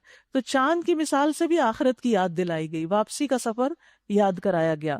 پھر ان لوگوں کو کیا ہو گیا ہے کہ یہ ایمان نہیں لاتے، اور جب قرآن ان کے سامنے پڑھا جاتا ہے تو سجدہ نہیں کرتے، یعنی جھکتے نہیں، بلکہ یہ منکرین تو الٹا جھٹلاتے ہیں. حالانکہ جو کچھ ہی اپنے نامہ اعمال میں جمع کر رہے ہیں اللہ اسے خوب جانتا ہے. یعنی ہمارا نامہ اعمال جو ہے اللہ کی نظر میں ہے، لہٰذا ان کو دردناک عذاب کی بشارت دے دو. البتہ جو لوگ ایمان لے آئے ہیں اور جنہوں نے نیک عمل کیے ہیں ان کے لیے کبھی نہ ختم ہونے والا اجر ہے. یعنی دنیا کا انعام ہے، دنیا میں نعمتیں ہیں جو جلد ختم ہونے والی، اور وہاں کا انعام کبھی ختم نہیں ہوگا. سورۃ البروج. شروع کرتی ہوں اللہ کے نام سے جو بے انتہا مہربان نہایت رحم فرمانے والا ہے. قسم ہے مضبوط قلعوں والے آسمان کی، اور اس دن کی جس کا وعدہ کیا گیا، اور دیکھنے والے کی اور دیکھی جانے والی چیز کی، کہ مارے گئے گڑھے والے، اس گڑھے والے جس میں خوب بھڑکتے ہوئے ایندھن کی آگ تھی، جبکہ وہ اس گڑھے کے کنارے پر بیٹھے ہوئے تھے، اور جو کچھ وہ ایمان لانے والوں کے ساتھ کر رہے تھے اسے دیکھ رہے تھے. اور ان اہل ایمان سے ان کی دشمنی اس کے سوا کسی وجہ سے نہ تھی کہ وہ اس اللہ پر ایمان لے آئے تھے جو زبردست اور اپنی ذات میں آپ محمود ہے، جو آسمانوں اور زمین کی سلطنت کا مالک ہے، اور اللہ سب کچھ دیکھ رہا ہے. جن لوگوں نے مومن مردوں اور عورتوں پر ظلم و ستم توڑا اور پھر اس سے توبہ نہ کی، یقیناً ان کے لیے جہنم کا عذاب ہے. نبی صلی اللہ علیہ وسلم نے جب مکہ میں اسلام کی دعوت دی تو آپ پر ایمان لانے والوں کی زندگی تنگ ہو گئی. لوگ ان کو زبانی باتیں تو کرتے ہی تھے، جسمانی تکلیفیں بھی دینے لگے. تو یہاں ایک گزشتہ قوم کا واقعہ سنایا گیا جس میں کچھ لوگوں نے ایمان لانے والوں کو آگ کے گڑھے کھود کے اس میں پھینک دیا تھا. تو ان کا انجام بتایا گیا اور اہل مکہ کو خبردار کیا جا رہا ہے کہ دیکھو ان کے ساتھ کیا ہوا، اور ان کے لیے جلائے جانے کی سزا ہے جو لوگ ایمان لائے اور جنہوں نے نیک عمل کیے. یقیناً ان کے لیے جنت کے باغ ہیں جن کے نیچے نہریں بہتی ہوں گی، یہ بہت بڑی کامیابی ہے. در حقیقت تمہارے رب کی پکڑ بڑی سخت ہے، وہی پہلی بار پیدا کرتا ہے، وہی دوبارہ پیدا کرے گا، اور وہ بخشنے والا ہے، محبت کرنے والا ہے، عرش کا مالک ہے، بزرگ و برتر ہے، وَهُوَ الْغَفُورُ الْوَدُودُ ذُو الْعَرْشِ الْمَجِيدُ فَعَالٌ لِمَا يُرِيدُ، جو چاہے کر ڈالنے والا ہے۔ کیا تمہیں لشکروں کی خبر پہنچی ہے، فرعون اور سمود کے لشکروں کی؟ مگر جنہوں نے کفر کیا وہ جھٹلانے میں لگے ہوئے ہیں، حالانکہ اللہ نے ان کو گھیرے میں لے رکھا ہے، یعنی ان کے لشکروں نے ان کی کوئی مدد نہیں کی۔ فرعون کی بہت زبردست آرمیز تھی، اسی طرح سمود بھی بڑے طاقتور تھے، لیکن جب اللہ کا عذاب آیا تو ختم ہو گئے، کوئی کسی کے کام نہ آیا، حالانکہ اللہ نے ان کو گھیرے میں لے رکھا ہے۔ ان کے جھٹلانے سے اس قرآن کا کچھ نہیں بگڑتا، بل ہوا قرآن مجید فی لوح محفوظ، بلکہ یہ قرآن بلند پایا ہے اس لوح میں نقش جو محفوظ ہے، یعنی لوح محفوظ میں ہے۔ سورۃ الطارق۔ شروع کرتی ہوں اللہ کے نام سے جو بے انتہا مہربان نہایت رحم فرمانے والا ہے۔ والسماء والطارق وما ادراک ما الطارق، قسم ہے آسمان کی اور رات کو نمودار ہونے والے تارے کی۔ کس کس نشانی کی طرف اللہ نے متوجہ نہیں کیا کہ ان سے سبق لو، اور تم کیا جانو کہ وہ رات کو نمودار ہونے والا کیا ہے؟ چمکتا ہوا تارا، کوئی جان ایسی نہیں جس کے اوپر کوئی نگہبان نہ ہو، کوئی بھی شخص دنیا میں آزاد نہیں، سب کی نگرانی ہو رہی ہے، سرویلنس ہو رہی ہے، اللہ کے مقرر کردہ فرشتے سب کو دیکھ رہے ہیں، اور پھر ان سب سے اوپر خود اللہ سبحانہ وتعالیٰ سب کو دیکھ رہا ہے۔ پھر ذرا انسان یہی دیکھ لے کہ وہ کس چیز سے پیدا کیا گیا ہے۔ ایک اچھلنے والے پانی سے پیدا کیا گیا جو پیٹھ اور سینے کی ہڈیوں کے درمیان سے نکلتا ہے، یقیناً وہ خالق اسے دوبارہ پیدا کرنے پر قادر ہے۔ یوم تبلی السرائر، جس روز پوشیدہ اسرار کی جانچ پڑتال ہوگی، جس دن سارے راز جانچے جائیں گے۔ یہاں اعمال کو راز کہا گیا ہے، اور خصوصاً جو انسان چھپ چھپ کے کرتا ہے یا جو دل میں ہوتے ہیں۔ دل کی باتیں تو راز ہی ہیں نا، جب تک انسان زبان پر نہ لے آئے۔ دو چیزیں ہیں اس میں، جس انسان کا باطن اچھا ہوتا ہے اس کا ظاہر بھی اچھا ہو جاتا ہے، اور جس انسان کی پوشیدہ حالت اچھی ہوتی ہے، چھپ کے اچھے کام کرتا ہے، اس کا ظاہری عمل بھی نیک ہو جاتا ہے۔ دل کی پوشیدہ حالت پر ہی چہرے کی رونق کا انحصار ہوتا ہے۔ یہ چہرے پہ نور اور چمک اور حیا جو ہے وہ دل کی عکاس ہوتی ہے۔ جب دل خراب ہوتا ہے تو چہرے پر آتا ہے، جب ہم غمگین ہوتے ہیں وہ غم بھی نظر آتا ہے، جب خوش ہوتے ہیں خوشی نظر آتی ہے، جب نیکی کا کوئی کام کرتے ہیں تو وہ نیکی بھی چمک اٹھتی ہے چہرے پر۔ اور یہ صرف دنیا میں نہیں بلکہ آخرت میں بھی ہوگا۔ قیامت کے دن انسانوں کے صرف ظاہر پر فیصلہ نہیں کیا جائے گا، بلکہ فیصلہ ہونا ہے باطن کے مطابق، یعنی نیتیں دیکھی جائیں گی۔ اسی لیے وہ لوگ جو دنیا میں بڑے بڑے بھی نیک کام کرتے ہیں لیکن نیت کی خرابی ہے تو سب سے پہلے انہیں جہنم میں ڈالا جائے گا۔ ان کو اللہ تعالیٰ نعمتیں یاد کرائے گا اور وہ اقرار بھی کریں گے، پھر اللہ ان سے پوچھیں گے کہ تم نے نعمتیں پا کر کیا کیا؟ وہ پھر بولیں گے ہم نے تو بڑے بڑے نیک کام کیے، عالم ہوگا، صدقہ خیرات کرنے والا، اسی طرح شہید، لیکن نہ ان کے علم کی کوئی قدر ہوگی، نہ ان کی شہادت کی، اور نہ ہی کسی اور چیز کی۔ ان کو اوندے منہ جہنم میں پھینکا جائے گا، کیونکہ انہوں نے یہ کام اللہ کے لیے نہیں کیے ہوں گے، صرف دکھاوے کے لیے کیے ہوں گے۔ تو اس لیے اس دن دلوں کے اندر جو کچھ ہے اس کو دیکھا جائے گا۔ اس وقت انسان کے پاس نہ خود اپنا کوئی زور ہوگا، نہ کوئی اور اس کی مدد کرنے والا ہوگا۔ پھر کائنات کے امور کی طرف توجہ، قسم ہے بارش برسانے والے آسمان کی اور نباتات اگتے وقت پھٹ جانے والی زمین کی۔ یہ ایک جچی تلی بات ہے، ہنسی مذاق نہیں ہے، یعنی قرآن۔ یہ لوگ کچھ چالیں چل رہے ہیں اور میں بھی ایک چال چل رہا ہوں، بس چھوڑ دو اے نبی ان کافروں کو، ایک ذرا کی ذرا ان کے حال پہ چھوڑ دو، یعنی تھوڑے دن کی بات ہے، آخر تو اللہ ہی کے حضور حاضر ہونا ہے۔ سورۃ الاعلیٰ۔ شروع کرتی ہوں اللہ کے نام سے جو بے انتہا مہربان نہایت رحم فرمانے والا ہے۔ سبح اسم ربک الاعلیٰ، اے نبی صلی اللہ علیہ وسلم اپنے رب برتر کے نام کی تسبیح کیجیے۔ یاد رکھیے یہ سورۃ الاعلیٰ اور اگلی سورۃ الغاشیہ جو ہیں، نبی صلی اللہ علیہ وسلم بڑے اجتماعات میں عید اور جمعہ کے موقع پر ان کی تلاوت کرتے، اور اگر عید اور جمعہ دو ایک دن میں آتے تو پھر یہی دونوں صورتیں آپ ان دونوں میں پڑھا کرتے تھے۔ گویا اس میں سب لوگوں کے لیے ایک پیغام ہے جس کی بار بار یاد دہانی مطلوب ہے، اسی لیے بار بار آپ ان کی تلاوت کرتے۔ سب سے پہلی چیز یہ کہ سبح اسم ربک الاعلیٰ۔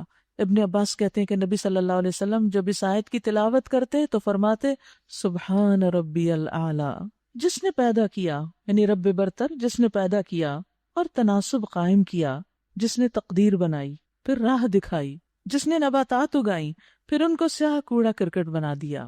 ہم تمہیں پڑھوا دیں گے پھر تم نہیں بھولو گے سوائے اس کے جو اللہ چاہے. وہ ظاہر کو بھی جانتا ہے اور جو کچھ پوشیدہ ہے اس کو بھی جانتا ہے.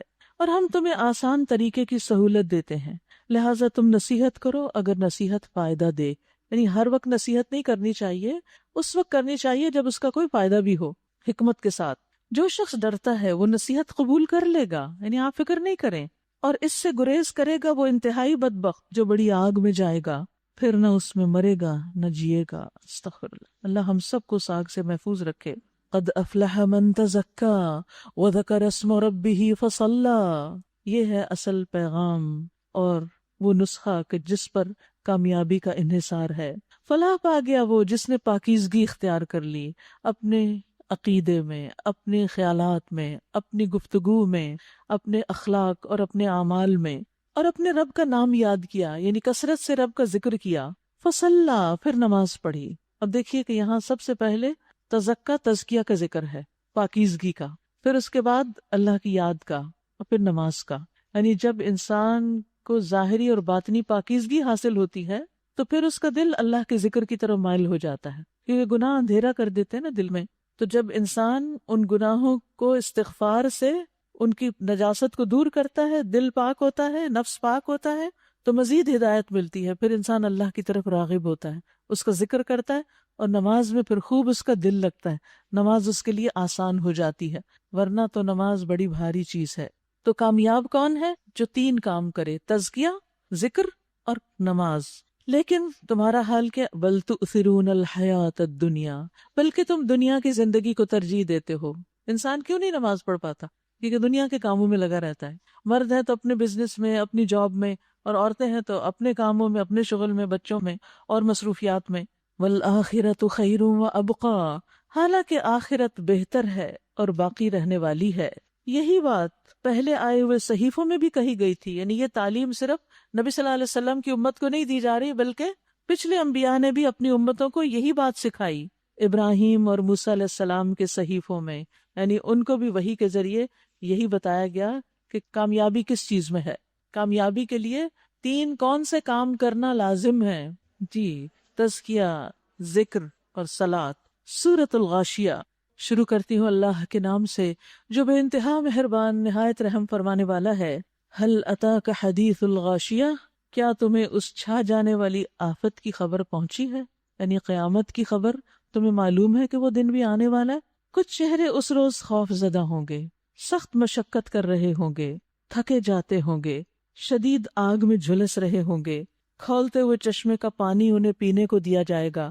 خاردار سوکھی گھاس کے سوا کوئی کھانا ان کے لیے نہ ہوگا جو نہ موٹا کرے نہ بھوک مٹائے.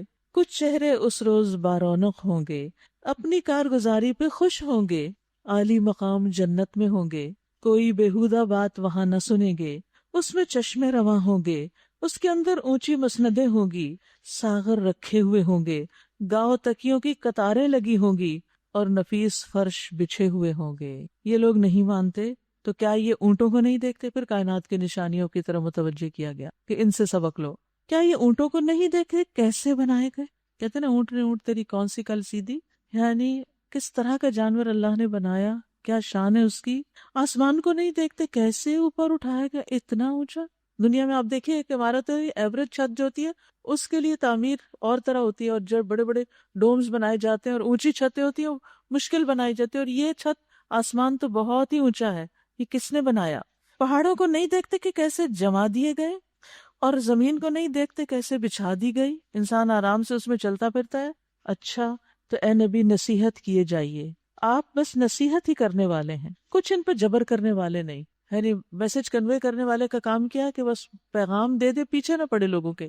البتہ جو شخص منہ موڑے گا اور انکار کرے گا تو اللہ اس کو بھاری سزا دے گا. ان لوگوں کو پلٹنا ہماری طرف ہی ہے، پھر ان کا حساب لینا ہمارے ہی ذمہ ہے. سورۃ الفجر. شروع کرتی ہوں اللہ کے نام سے جو بے انتہا مہربان نہایت رحم فرمانے والا ہے.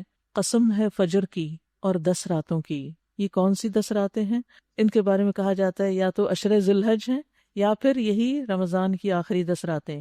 اور جفت اور طاق کی، یعنی ان کی عظمت کی وجہ سے ان کی قسم کھائی گئی. اور رات کی جب کہ وہ رخصت ہو رہی ہو، کیا اس میں کسی صاحب عقل کے لیے کوئی قسم ہے؟ یعنی اس نشانی سے کچھ سبق سیکھے گا؟ تم نے دیکھا نہیں کہ تمہارے رب نے کیا برتاؤ کیا اونچے ستونوں والے آدے ارم کے ساتھ؟ یعنی دنیا میں بڑی بڑی قومیں جنہوں نے ترقی کی، دیکھو تو انجام کیا ہوا، جن کے مانند کوئی قوم دنیا کے ملکوں میں پیدا نہیں کی گئی تھی، اتنے زبردست ترقی یافتہ لوگ تھے وہ۔ اور سمود کے ساتھ جنہوں نے وادی میں چٹانیں تراش لی تھی، اتنی زبردست انجینئرنگ تھی ان کی کہ پتھروں کے اندر کار کر کے گھر بنا لیے تھے۔ اور میخوں والے فرعون کے ساتھ جس کی آرمیز اتنی زبردست تھی کہ جہاں بھی جاتے بڑے بڑے خیمے لگانے کے لیے ان کی میخیں ٹھونکتے، اور ویسے بھی وہ جب کسی کو سزا دیتا تھا تو ہاتھوں میں کیل ٹھونک دیتا تھا۔ خود اپنی بیوی کے ساتھ اس نے یہی کیا، حضرت آسیہ کے ساتھ، اتنا جبر، اتنا ظلم، اتنا قہر، اتنی طاقت، لیکن انجام کیا ہوا؟ یہ وہ لوگ تھے جنہوں نے دنیا کے ملکوں میں بڑی سرکشی کی تھی اور ان میں بہت فساد پھیلایا تھا۔ آخر کار تمہارے رب نے ان پر عذاب کا کوڑا برسا دیا۔ حقیقت یہ ہے کہ تمہارا رب گھات لگائے ہوئے ہے، یعنی کوئی یہ نہ بھولے کہ مجھے کچھ نقصان نہیں ہو رہا تو میں جو چاہے کرتا رہوں۔ اللہ نے ہر چیز کا ایک وقت رکھا ہے۔ ان قوموں کو بھی ایک مدت تک دنیا میں پھلنے پھولنے کا موقع دیا گیا، توبہ کا بھی دیا گیا، لیکن جب نہیں باز آئے تو پھر ان کا وقت ختم کر دیا گیا۔ فَأَمَّا الْإِنسَانُ إِذَا مَا ابْتَلَاهُ رَبُّهُ فَأَكْرَمَهُ وَنَعَّمَهُ فَيَقُولُ رَبِّي أَكْرَمَنِ، مگر انسان کا حال یہ ہے کہ اس کا رب جب اس کو آزمائش میں ڈالتا ہے اور اسے عزت اور نعمت دیتا ہے، سبحان اللہ، عزت اور نعمت آزمائش ہیں، یہ بھی امتحان ہے کہ ان کو پا کر انسان پھر کرتا کیا ہے؟ اللہ کا شکر ادا کرتا ہے، اللہ کا بندہ بنتا ہے، یا اللہ ہی سے منہ موڑ جاتا ہے، اللہ ہی کو بلا دیتا ہے؟ تو وہ کہتا ہے میرے رب نے مجھے عزت دار بنا دیا، اور جب اس کو آزمائش میں ڈالتا ہے اور اس کا رزق اس پہ تنگ کر دیتا ہے، یعنی دوسری طرح کی آزمائش آتی ہے کہ انسان کے رزق میں نقصان ہونے لگتا ہے، تو کہتا ہے میرے رب نے مجھے ذلیل کر دیا۔ کلا، ہرگز نہیں، بلکہ تم یتیم سے عزت کا سلوک نہیں کرتے۔ دور جاہلیت کی کچھ خرابیوں کا ذکر ہے جن کے آئینے میں ہم اپنے آپ کو دیکھ سکتے ہیں کہ کیا کہیں ہمارے گھروں میں، ہمارے آس پاس کام کرنے والے بچوں میں کوئی چھوٹے یتیم بچے تو نہیں ایسے کہ جن کو کوئی پوچھتا نہیں اور ان کو ہر کوئی دھتکار دیتا ہے کہ کوئی نہیں ان کی خبر لینے والا، اور مسکین کو کھانا کھلانے پر ایک دوسرے کو نہیں اکساتے۔ یاد رکھیے، یہ بار بار ترغیب دینے کی ضرورت ہے کہ مسکین کے کھانے کا بندوبست کیا جائے۔ اس سے پہلے بھی میں آپ کو بتا چکی ہوں، آج پھر یاد دہانی کرا دیتی ہوں کہ پھر ایک موقع ہے کہ آپ راشن کی تقسیم میں اپنا حصہ ڈالیں اور مسکینوں کو کھانا کھلانے کا انتظام کریں، خواہ 10 روپے سے کیوں نہیں۔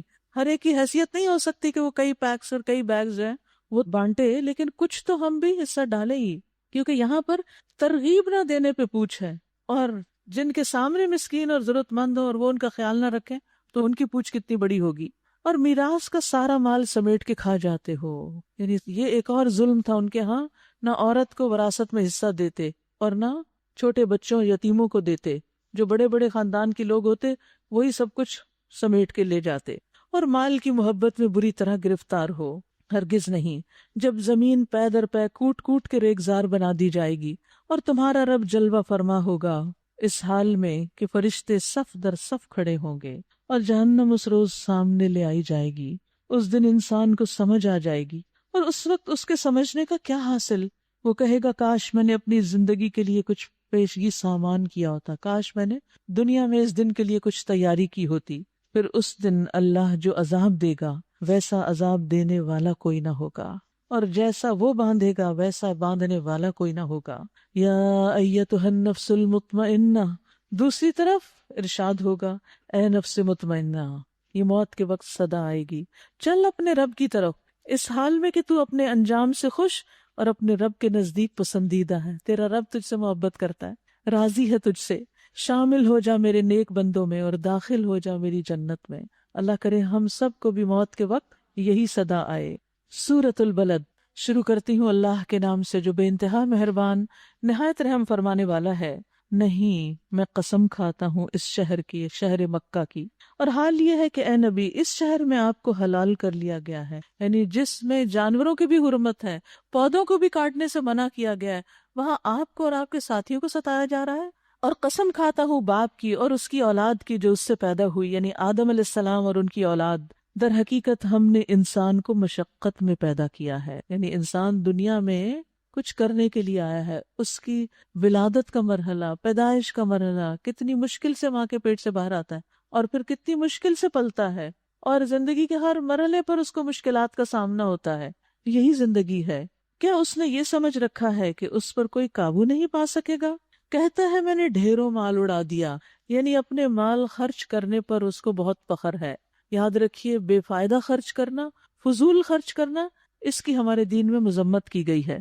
اور خاص طور پر اگر انسان صرف خواہشات پہ خرچ کرے اور نافرمانی کے کاموں میں، کیونکہ اس خرچ سے خرچ کرنے والے کو ثواب نہیں ہوتا بلکہ بعض اوقات الٹا گناہ ہوتا ہے، یعنی مال بھی جاتا ہے اور اجر بھی نہیں ملتا. اسی طرح ایسی چیزوں کے خرید و فروخت پر جن کو خریدنے سے کچھ اجر نہیں ملتا. حضرت عائشہ کہتی ہیں کہ رسول اللہ صلی اللہ علیہ وسلم کسی غزوہ سے تشریف لائے تو میں نے ایک نقش و نگار والا پردہ دروازے پہ لٹکا دیا. جب آپ تشریف لائے تو پردے کو دیکھا تو آپ کے چہرے پہ ناپسندیدگی تھی. آپ نے اسے کھینچ کر اتار دیا، پھاڑ دیا اور فرمایا اللہ ہمیں یہ حکم نہیں دیتا کہ پتھروں اور مٹی کو کپڑا پہنائیں. لیکن آج آپ دیکھیے کہ ہم نے ہر چیز کو کپڑا پہنا دیا اور خود کپڑے سے آزاد ہو. اپنے لیے ایک توڑا رہ گیا. ہمارے دیواروں پر، ہمارے بستروں پر، ہمارے کشنز، جو نیم اٹ، کس کس چیز پہ کپڑا نہیں چڑھا ہوا؟ ہر چیز پہ کپڑا چڑھایا ہوا ہے اور اپنا کپڑا کم کر دیا.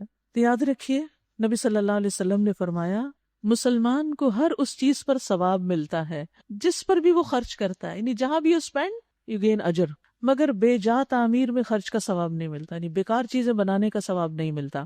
فرمایا ہر تعمیر اپنے مالک کے لیے وبال کا باعث ہے مگر وہ جس کے بغیر چارہ نہ ہو، یعنی ضرورت کا تو ٹھیک ہے، بغیر ضرورت کے خرچ کرنے کی مذمت کی گئی ہے. اَيَحْسَبُ أَن لَّمْ يَرَهُ أَحَدٌ، کیا وہ سمجھتا ہے کہ کسی نے اس کو دیکھا نہیں؟ کہ اللہ دیکھ رہا ہے جہاں بھی وہ خرچ کر رہا ہے. کیا ہم نے اسے 2 آنکھیں اور 1 زبان اور 2 ہونٹ نہیں دیے؟ یعنی عقل استعمال کرتا، سوچ سمجھ کے کام کرتا، اور دونوں نمایاں راستے اسے دکھا نہیں دیے، یعنی اچھا برا اس کو بتا نہیں دیا، مگر اس نے دشوار گزار گھاٹی سے گزرنے کی ہمت نہ کی. یعنی اچھے کام میں جب مشکل آئی تو ہمت ہار گیا. اور تم کیا جانو کہ وہ دشوار گزار گھاٹی ہے کیا؟ وہ کون سے کام ہے جو اچھے ہیں مگر مشکل؟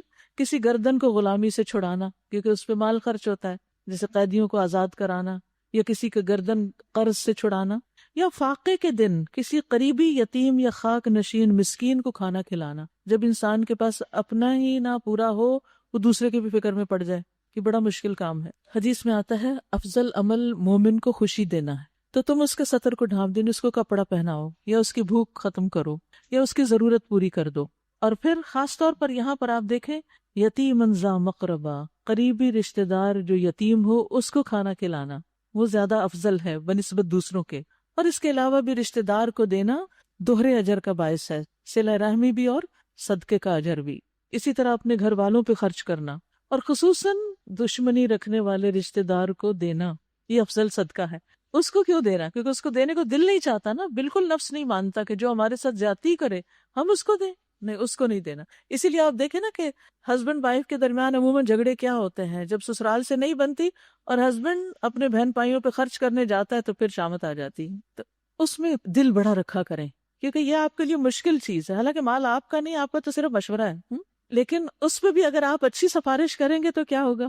اجر آپ کو بھی مل جائے گا کیونکہ وہ صلہ رحمی کر رہا ہے. اور ایسے رشتہ دار کو دینا جو پوشیدہ دل میں آپ سے حسد کرتا ہے اور دشمنی رکھتا ہے اور آپ کو کچھ بھی نہیں دیتا اور آپ اس کو دیتے چلے جاتے ہیں، تو اس کا اجر بہت بڑا ہے. یہ ہے وہ مشکل کام جن کو انسان کرنا نہیں چاہتا. او مسکین ذا متربہ، یا کسی مسکین کو کھانا کھلانا جو خاک نشین ہو، یعنی مٹی میں رلا ہوا ہو، کیونکہ اس سے آپ کو واپس کچھ نہیں ملنا.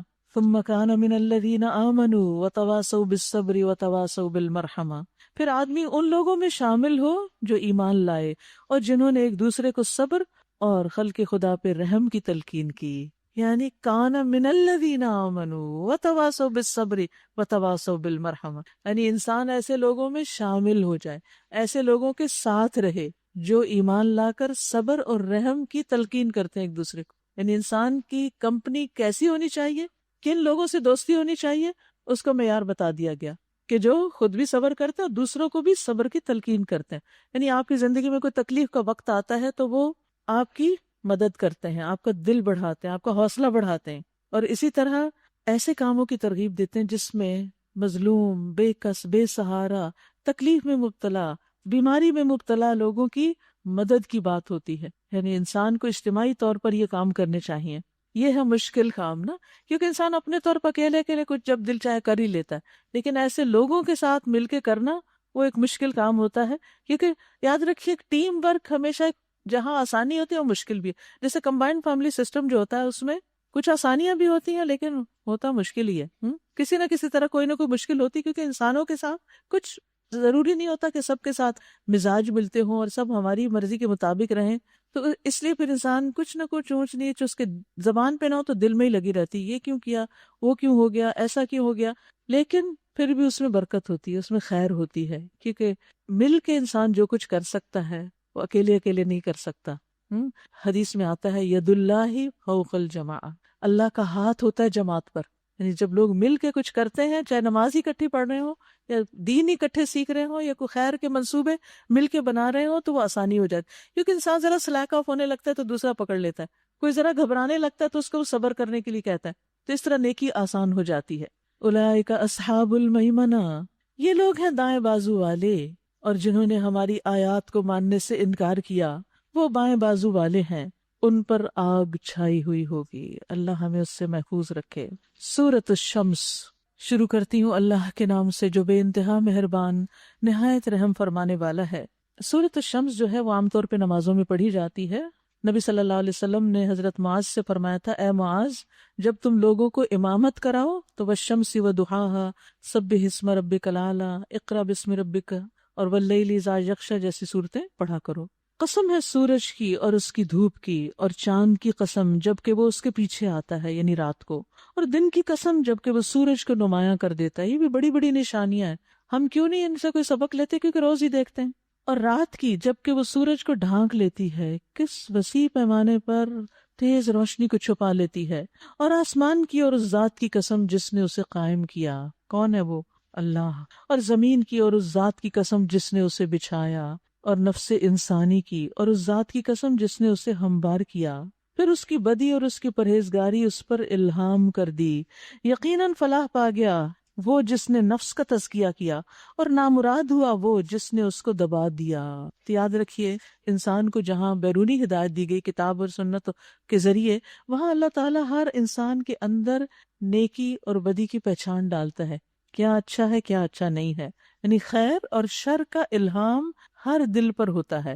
محمد بن کعب سے روایت ہے، کہتے ہیں کہ جب اللہ اپنے کسی بندے سے بھلائی کا ارادہ کرتا ہے تو اس کے دل میں نیک عمل الہام کرتا ہے، نیکی کے خیالات اس کو آنے لگ جاتے ہیں، نیک کام اس کو دکھائی دینے لگتے ہیں، اور بندہ پھر ان کاموں کو کرنے لگ جاتا ہے. تو یہ الہام ہوتا ہے. آپ کو جو کہتے ہیں نا، ایک آئیڈیا، مجھے ایک آئیڈیا آیا. یہ آئیڈیا کہاں سے آیا؟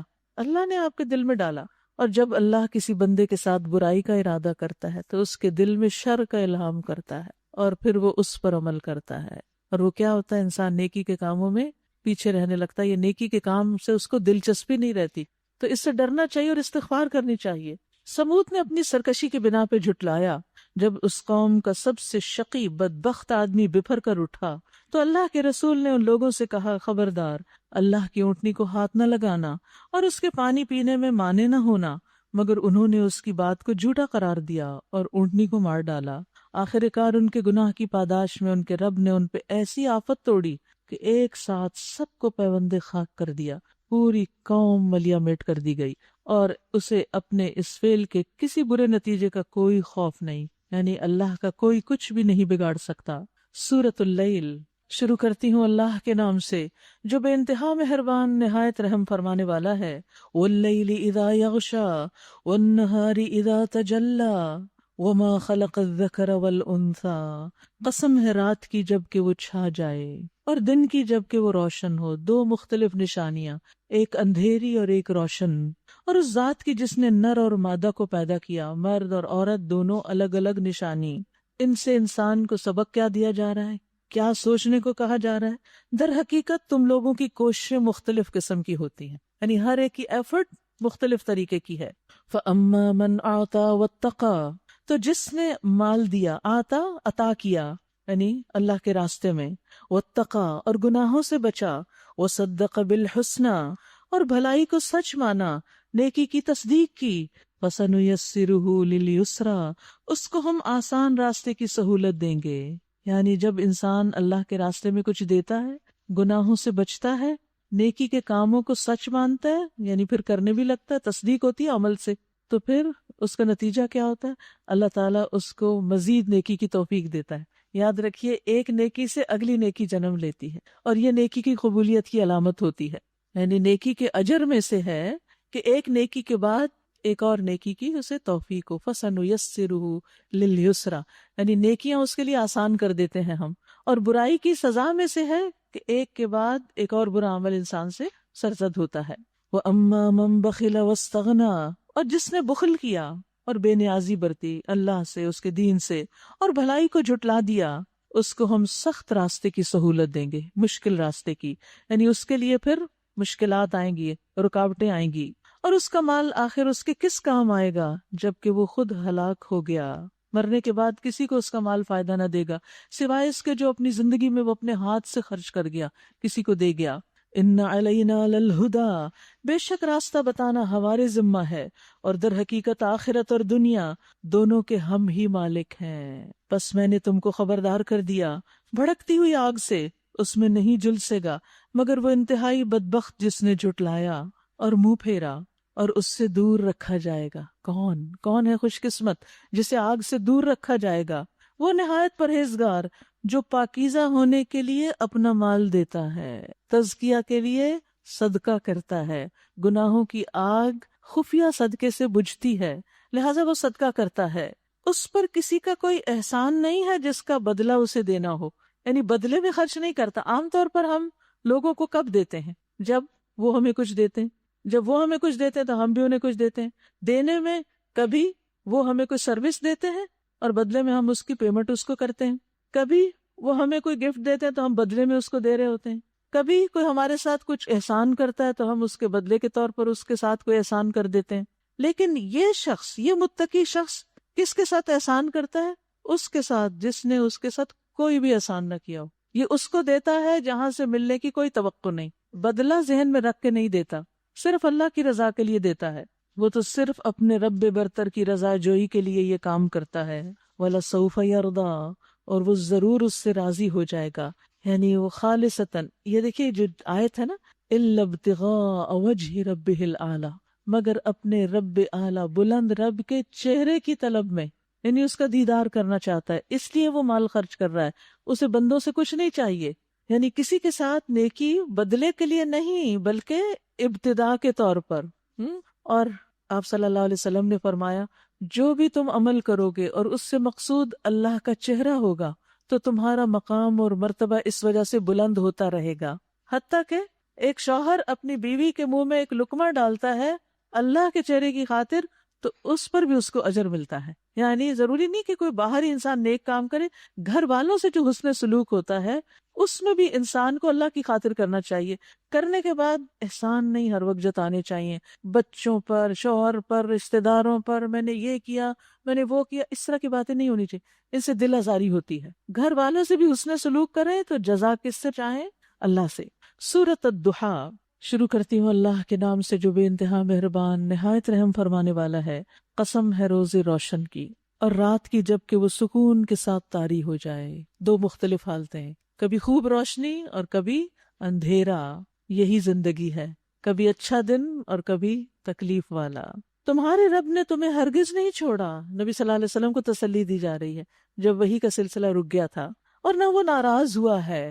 جب ہم سے کوئی چیز رک جاتی ہے نا تو ہمارے دل میں ایک گمان سا آتا ہے، پتہ نہیں اللہ ہم سے ناراض ہے اس لیے ہم سے چھین لی یہ چیز یا ہمیں نہیں مل رہی۔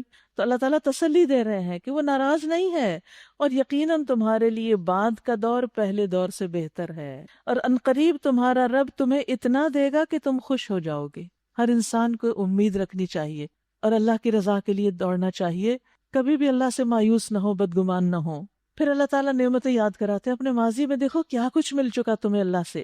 کیا اس نے تمہیں یتیم نہیں پایا پھر ٹھکانہ فراہم کیا؟ نبی صلی اللہ علیہ وسلم یتیم پیدا ہوئے تھے، دادا نے پالا، پھر چچا نے پالا، اور تمہیں ناواقف راہ پایا پھر ہدایت بخشی، اللہ نے فرشتہ بھیجا وہی نازل کی، اور تمہیں نادار پایا پھر مالدار کیا۔ جب آپ اپنے چچا کے پاس تھے، نیا نیا بزنس شروع کیا تھا تو آپ کے پاس بہت مال نہیں تھا، لیکن آپ کی شادی حضرت خدیجہ سے ہو گئی جو مکہ کی مالدار ترین خاتون تھی۔ لہٰذا یتیم پر سختی نہ کرو. اللہ نے آپ پر اتنی نعمتیں کی ہیں، آپ دوسروں کے ساتھ احسان کریں.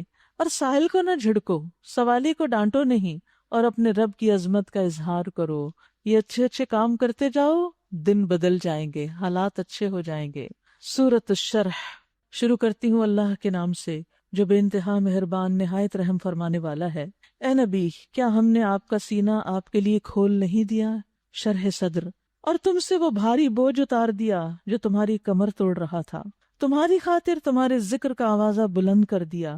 حقیقت یہ ہے کہ تنگی کے ساتھ فراخی بھی ہے، بے شک تنگی کے ساتھ فراخی بھی ہے. لہٰذا جب تم فارغ ہو تو عبادت کی مشقت میں لگ جاؤ. جب فارغ ہو تو عبادت کی مشقت میں لگ جاؤ. 20 دن دورہ قرآن اٹینڈ کر لیا، اب خوب عبادت، اور اپنے رب ہی کی طرف راغب رہو. یاد رکھیے بڑی ہی خوبصورت صورت ہے. اس میں خوش نصیبی کے 10 اصول بتائے گئے ہیں. پہلا ہے شرح صدر. انسان کی خوش قسمتی اس میں ہے کہ انسان کا سینہ وسیع ہو، کھلا ہو. اور پھر دوسرا یہ کہ خوش نصیبی دل کے اندر ہوتی ہے. دل خوش ہو تو خوشیاں ہی خوشیاں، دل بڑا ہو تو سب کچھ آسان ہو جاتا ہے. پھر تیسری بات یہ کہ اللہ نے بوجھ ہٹا دیا. وَوَضَعْنَا عَنْكَ وِزْرَكَ. اور یہ بوجھ دنیا کے کاموں کا بھی ہوتا ہے، مصروفیت کا بھی، اور گناہوں کا بوجھ بھی، یعنی اس سے انسان کی کمر ٹوٹ جاتی ہے. چوتھی بات یہ ہے کہ آپ کا ذکر بلند کیا، یعنی جب کوئی انسان نیک کام کرتا ہے تو دوسرے لوگوں کے دلوں میں خود بخود اس کی محبت آنے لگتی ہے اور زبان پہ تعریف آنے لگتی ہے. تو اچھا تذکرہ کسی سے ڈیمانڈ نہیں کیا جاتا کہ مجھے اچھے لفظوں میں یاد کرنا، نہیں، آپ کام ایسا کرتے ہیں کہ لوگ خود بخود ذکر کرتے ہیں، اللہ کی طرف سے وہ عطا ہوتا ہے. پانچویں چیز، اور وہ کیا ہے؟ فَإِنَّ مَعَ الْعُسْرِ يُسْرًا. اللہ نے کوئی بھی مشکل آسانی کے بغیر پیدا نہیں کی، اور نہ ہی کوئی مشکل حل کے بغیر پیدا کی. ہر مشکل کا حل موجود ہے، لیکن بندے سے مطلوب ہے کہ تلاش کرے حل، بیٹھ نہ جائے. پھر اِنَّ مَعَ الْعُسْرِ يُسْرًا، ہر تنگی کے ساتھ آسانی، یعنی آسانی بھی اسی وقت آ جاتی ہے جب مشکل آ پڑتی ہے. اور پھر اس کے بعد یسر کا اصول، تکرار کے ساتھ یسر کا لفظ استعمال کیا گیا. ساتویں بات، اسر کے دونوں طرف یسر کی بات ہے، اور یسر کی تکرار نکرہ کے ساتھ ہے. پھر آٹھویں بات یہ کہ جب آپ فارغ ہو جائیں، فراغت کا وقت یہ خوش نصیبی میں سے ہے کہ انسان کو کوئی فرصت مل جائے. کس کے لیے؟ اپنے لیے. اپنے لیے، کیونکہ ہم ہر وقت اوروں کے کاموں میں لگے رہتے ہیں، اس کی فکر، اس کی، اور جب اپنی نماز کے لیے کھڑے ہوتے ہیں اس وقت بھی دوسروں کا سوچتے رہتے ہیں. تو یہاں کیا ہے؟ وَإِذَا فَرَغْتَ، یعنی سب کاموں سے فرصت ہو گئی، کام مکمل ہو گیا، اب کیا کریں؟ فَانْصَبْ، عبادت کے لیے جم جائیں. نصب ہونا ہوتا ہے کسی جگہ گڑ جانا، کھڑے ہو جانا. خوب لمبا قیام کریں اب راتوں کو، کیونکہ وہ مومن کا شرف ہے. اور پھر وَإِلَىٰ رَبِّكَ فَارْغَب، سب سے زیادہ انسان کے لیے خوشی کا وقت وہ ہوتا ہے جب وہ اپنے رب کے ساتھ تنہا ہوتا ہے، اس کا دل اپنے رب کی طرف مائل ہوتا ہے. اور پھر سورۃ التین. شروع کرتی ہوں اللہ کے نام سے جو بے انتہا مہربان نہایت رحم فرمانے والا ہے. قسم ہے انجیر اور زیتون کی، اور طور سینا، اور اس پرامن شہر مکہ کی. کچھ اور نشانیاں دکھائی جا رہی کہ ان پہ توجہ کرو، ان علاقوں کی طرف غور کرو جہاں یہ سب کچھ اگتا ہے. ہم نے انسان کو بہترین ساخت پر پیدا کیا ہے، یعنی بہترین شکل و صورت پر، اور سیدھا اٹھا کھڑا کیا اللہ نے. پھر اسے الٹا پھیر کر ہم نے سب نیچوں سے نیچ کر دیا. یعنی جب انسان اپنی عقل استعمال نہیں کرتا اور اللہ کی نافرمانی کرتا ہے تو پھر وہ جانوروں سے بھی نیچے گر جاتا ہے، کیونکہ جانور تو چاہے وہ جیسے بھی ہیں وہ اللہ کی اطاعت میں ہی لگے رہتے ہیں، سوائے ان لوگوں کے جو ایمان لائے اور نیک عمل کرتے رہے، ان کے لیے کبھی نہ ختم ہونے والا اجر ہے. بس اے نبی صلی اللہ علیہ وسلم، اس کے بعد کون جزا و سزا کے معاملے میں آپ کو جھٹلا سکتا ہے؟ کیا اللہ سب حاکموں سے بڑا حاکم نہیں؟ بلا، کیوں نہیں. سورۃ العلق. شروع کرتی ہوں اللہ کے نام سے جو بے انتہا مہربان نہایت رحم فرمانے والا ہے. اقرأ، پڑھیے. کیسے؟ بسم ربک، اپنے رب کے نام کے ساتھ. الذی خلق، کون ہے رب؟ وہ جس نے پیدا کیا.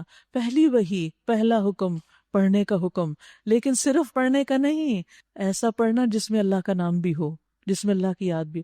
یاد رکھیے دنیا میں کچھ علوم ایسے ہیں جو اللہ ہی کی بنائی ہوئی تخلیق سے متعلق ہے، لیکن اس میں اللہ کا ذکر نہیں ہے. اللہ کو چھوڑ کے باقی سب کا ذکر ہے، جس کی بھی وہاں ضرورت ہے.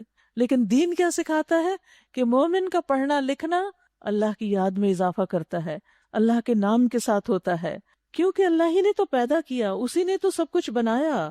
خلق الانسان من علق، جمے ہوئے خون کے ایک لوتھڑے سے انسان کی تخلیق کی. اقرأ، پڑھیے وَرَبُّكَ الْأَكْرَمُ، اور تمہارا رب بڑی عزت والا ہے۔ لہذا انڈائریکٹلی اشارہ ہے کہ انسان کی عزت پڑھنے لکھنے میں ہے۔ الَّذِي عَلَّمَ بِالْقَلَمِ، جس نے قلم کے ذریعے سے علم سکھایا، خاص طور پر قلم کا ذکر پھر ہے، اور انسان کو وہ علم دیا جسے وہ جانتا نہ تھا وحی کے ذریعے۔ ایک علم ہے جو تجربے اور مشاہدے پر مبنی ہے، دنیا کا علم، اور ایک وہ جو اللہ نے وحی سے عطا کیا۔ ہرگز نہیں انسان سرکشی کرتا ہے اس بنا پر کہ وہ اپنے آپ کو بے نیاز دیکھتا ہے۔ جب وہ دیکھتا ہے میرے پاس سب کچھ ہے، مجھے کسی کی ضرورت نہیں، انسانوں کے مقابلے میں بھی تکبر کرتا ہے اور اللہ کے مقابلے میں بھی مجھے نہیں اب دین کی ضرورت۔ کیونکہ ہمارے ہاں عموماً دین کی طرف کب آتے ہیں لوگ؟ جب دنیا میں کوئی مشکل آئے تو پھر دین یاد آ جاتا ہے۔ اسی لیے جب کوئی قرآن پڑھنے لگے کچھ تو کہتے ہیں خیریت ہے، سب ٹھیک ہے نا، یعنی تم اس عمر میں اس طرف آ گئے، کوئی مسئلہ تو نہیں، یعنی یہ ٹرینڈ ہے ہمارے ہاں۔ حالانکہ پلٹنا یقیناً تیرے رب ہی کی طرف ہے۔ تم نے دیکھا اس شخص کو جو ایک بندے کو منع کرتا ہے جبکہ وہ نماز پڑھتا ہو؟ یہ ابو جہل تھا جو نبی صلی اللہ علیہ وسلم کے نماز پڑھنے پہ بڑا ناراض تھا۔ آج کے دور میں بھی کچھ ابو جہل پائے جاتے ہیں جو نماز سے لوگوں کو روکتے ہیں۔ تمہارا کیا خیال ہے اگر وہ بندہ راہ راست پر ہو یا پرہیزگاری کی تلقین کرتا ہو؟ تمہارا کیا خیال ہے اگر یہ منع کرنے والا جھٹلاتا ہو حق کو اور منہ موڑتا ہو؟ کیا وہ نہیں جانتا کہ اللہ دیکھ رہا ہے؟ ہرگز نہیں۔ اگر وہ باز نہ آیا تو ہم اس کی پیشانی کے بال پکڑ کے اسے کھینچیں گے۔ اس پیشانی کو جو جھوٹی اور سخت خطا کار ہے وہ بلا لے اپنے حامیوں کی ٹولی کو، ہم بھی عذاب کے فرشتوں کو بلا لیں گے۔ ہرگز نہیں، اس کی بات نہ مانو اور سجدہ کرو اور اپنے رب کا قرب حاصل کرو۔ یاد رکھیے سجدے میں انسان سب سے زیادہ اپنے رب کے قریب ہوتا ہے، اس لیے خوب خوب دعائیں کرنی چاہیے۔ سورۃ القدر شروع کرتی ہوں اللہ کے نام سے جو بے انتہا مہربان نہایت رحم فرمانے والا ہے۔ ہم نے اس قرآن کو شب قدر میں نازل کیا، یعنی یہاں قرآن کی عظمت بتانا مقصود تھی، اور اس رات کی عظمت بھی، اور رات کے وقت یہ کام ہوا یہ بتانا بھی، کیونکہ رات کے کچھ کام ایسے ہوتے ہیں جو دن کے مقابلے میں زیادہ اہم ہوتے ہیں، جیسے رات کی عبادت، رات کے نوافل، تہجد کے نوافل دن کے نوافل سے افضل ہوتے ہیں، کیونکہ جب رات کا آخری تہائی حصہ ہوتا ہے تو ہمارا رب آسمانی دنیا پہ نزول فرماتا ہے، اور ویسے بھی انسان ساری فکروں سے آزاد ہو جاتا ہے، خاموشی کا وقت ہوتا ہے، تو پڑھنے پڑھانے کے لیے بھی زیادہ یکسوئی کا وقت ہوتا ہے۔ تو اللہ تعالیٰ نے قرآن مجید کو بھی شب قدر میں نازل کیا، اور تم کیا جانو کہ شب قدر کیا ہے؟ شب قدر 1000 مہینوں سے بہتر ہے۔ فرشتے اور روح اس میں اپنے رب کے اذن سے ہر حکم لے کر اترتے ہیں۔ وہ رات سراسر سلامتی ہے طلوع فجر تک، لہذا جو اس رات قیام کرے گا انشاءاللہ سلامتی پائے گا۔ سورۃ البینہ، بسم اللہ الرحمن الرحیم۔ لم یکن الذین کفروا من اہل الکتاب والمشرکین منفکین حتی تأتیہم البینہ۔ اہل کتاب اور مشرکین میں سے جو لوگ کافر تھے وہ اپنے کفر سے باز آنے والے نہ تھے جب تک کہ ان کے پاس دلیل روشن نہ آ جائے، یعنی اللہ کی طرف سے ایک رسول جو پاک صحیفے پڑھ کر سنائے جن میں بالکل راست اور درست تحریریں لکھی ہوئی ہوں۔ یعنی نبی صلی اللہ علیہ وسلم کے آنے کا مقصد کیا ہے وہ بتایا جا رہا ہے۔ پہلے جن لوگوں کو کتاب دی گئی تھی ان میں تفرقہ برپا نہیں ہوا، مگر اس کے بعد کہ ان کے پاس راہ راست کا بیان واضح آ چکا تھا اور ان کو اس کے سوا کوئی حکم نہیں دیا گیا تھا کہ اللہ کی بندگی کریں، اپنے دین کو اس کے لیے خالص کر کے بالکل یکسو ہو کر اور نماز قائم کریں اور زکوٰۃ دیں، یہی نہایت صحیح اور درست دین ہے۔ کون سا صحیح درست دین ہے؟ کہ جس میں عبادت اللہ کے لیے خالص کر کے کی جائے، کیونکہ اعمال کا دار و مدار نیت پر ہے۔ اہل کتاب اور مشرکین میں سے جن لوگوں نے کفر کیا وہ یقیناً جہنم کی آگ میں جائیں گے اور ہمیشہ اس میں رہیں گے۔ یہ لوگ بدترین مخلوق ہیں۔ جو لوگ ایمان لے آئے اور جنہوں نے نیک عمل کیے وہ یقیناً بہترین مخلوق ہیں۔ ان کی جزا ان کے رب کے ہاں دائمی قیام کی جنتیں ہیں جن کے نیچے نہریں بہہ رہی ہوں گی، وہ ان میں ہمیشہ ہمیشہ رہیں گے۔ اللہ ان سے راضی ہوا اور وہ اللہ سے راضی ہو گئے۔ ذالک لمن خشی ربا، یہ اس شخص کے لیے ہے جس نے اپنے رب سے خوف کیا، جو رب سے ڈرتا ہو، کیونکہ جو رب سے ڈرتا ہے پھر وہ رب کی اطاعت کرتا ہے۔ بسم اللہ الرحمن الرحیم۔ اذا زلزلت الارض زلزالها واخرجت الارض اثقالها وقال الانسان ما لها، جب زمین اپنی پوری شدت کے ساتھ ہلا ڈالی جائے گی اور زمین اپنے اندر کے سارے بوجھ نکال کر باہر ڈال دے گی، اور انسان کہے گا یہ اس کو کیا ہو رہا ہے، اس روز وہ اپنے اوپر گزرے ہوئے حالات بیان کرے گی، کیونکہ تیرے رب نے اسے ایسا ہی کرنے کا حکم دیا۔ اس روز لوگ متفرق حالت میں پلٹیں گے تاکہ ان کے اعمال ان کو دکھائے جائیں، پھر جس نے ذرہ کے برابر نیکی کی ہوگی وہ اس کو دیکھ لے گا، اور جس نے ذرہ برابر بدی کی ہوگی وہ اس کو دیکھ لے گا۔ یاد رکھیے اللہ کسی کی نیکی ضائع نہیں کرتا، خواہ وہ ایک ڈاٹ جتنی ہی کیوں نہ ہو۔ اللہ تعالیٰ قیامت کے دن انسان کو اس کا بدلہ دے گا۔ اور اسی طرح برائی بھی کر کے انسان بھول نہ جائے، چھوٹے چھوٹے گناہ اکٹھے ہو کر بہت بڑے بن جاتے ہیں۔ بسم اللہ الرحمن الرحیم، والعادیات ضبحا فالموریات قدحا فالمغیرات صبحا۔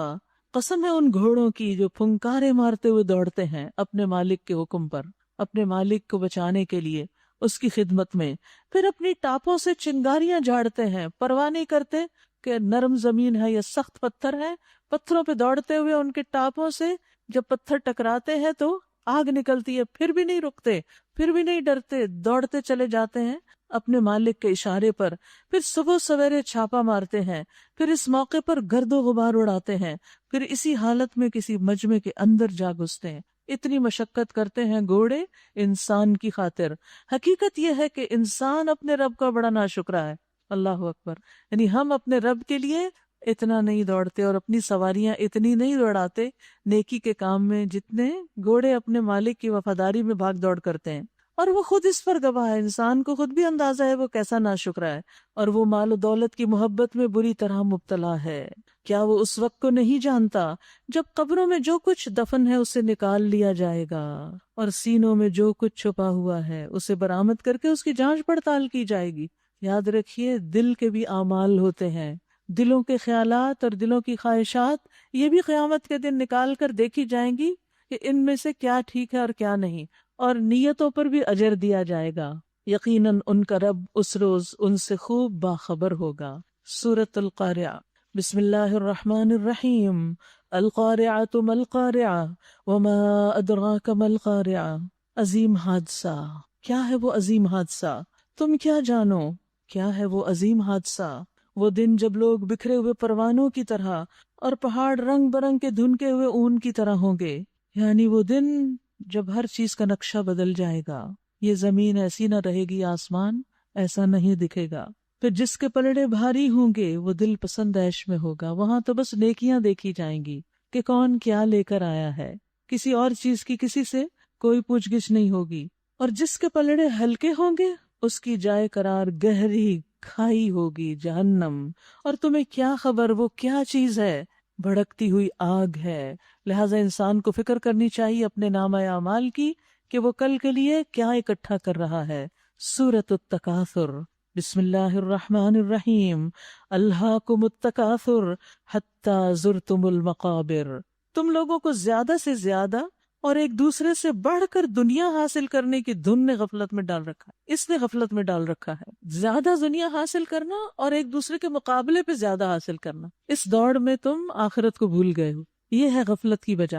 یہاں تک کہ اسی فکر میں تم لبے گور تک پہنچ جاتے، یعنی اپنی قبروں تک جا پہنچتے، حتی زرتم المقابر، یہاں تک کہ تمہاری موت آ جاتی اور قبر میں پہنچ جاتے ہو۔ اب دیکھیے کہ بچپن سے ہی انسان کو، چھوٹے چھوٹے بچوں کو بھی آپ دیکھیں کہ کھلونوں کا اور وہ جو چیزیں ان کے فائدے کی ہوتی، کتنا شوق ہوتا ہے، کتنی ان کی محبت ہوتی ہے، ساتھ لے لے کے سوتے ہیں ان کو، ہر جگہ اٹھائے پھرتے ہیں ان کو۔ پھر جب بڑا ہوتا ہے تو دلچسپیاں بدل جاتی ہیں، اب کچھ اور چیزوں کو شوق لگ جاتا ہے، پھر جب جوان ہو جاتا ہے پھر کمانے کی فکر لگ جاتی ہے، پھر کماتا ہے، خوب کماتا ہے، بہت کچھ بناتا ہے، پھر ریٹائر ہو جاتا ہے، پھر دوبارہ کمانے لگتا ہے، اور آخرت کے لیے وقت نہیں نکالتا، حتیٰ کہ پھر ایک دن اچانک پکڑ ہو جاتی۔ اس لیے دنیا تو ہے ہی، دنیا میں تو رہنا ہے، کام تو کرنا ہے، یہ نہیں منع کہ ریٹائرمنٹ کے بعد کوئی کام نہ کرے، لیکن مقصد یہ ہے کہ دنیا کے لیے اتنا بھاگے دوڑے نہیں کہ آخرت بھول جائے، کہ عبادت بھول جائے، کہ نمازوں کی پابندی نہ ہو، کہ اللہ کی خاطر کوئی وقت نہ نکلے اس سے، کیونکہ یہ چیز انسان کے لیے وبال جان ہو سکتی ہے۔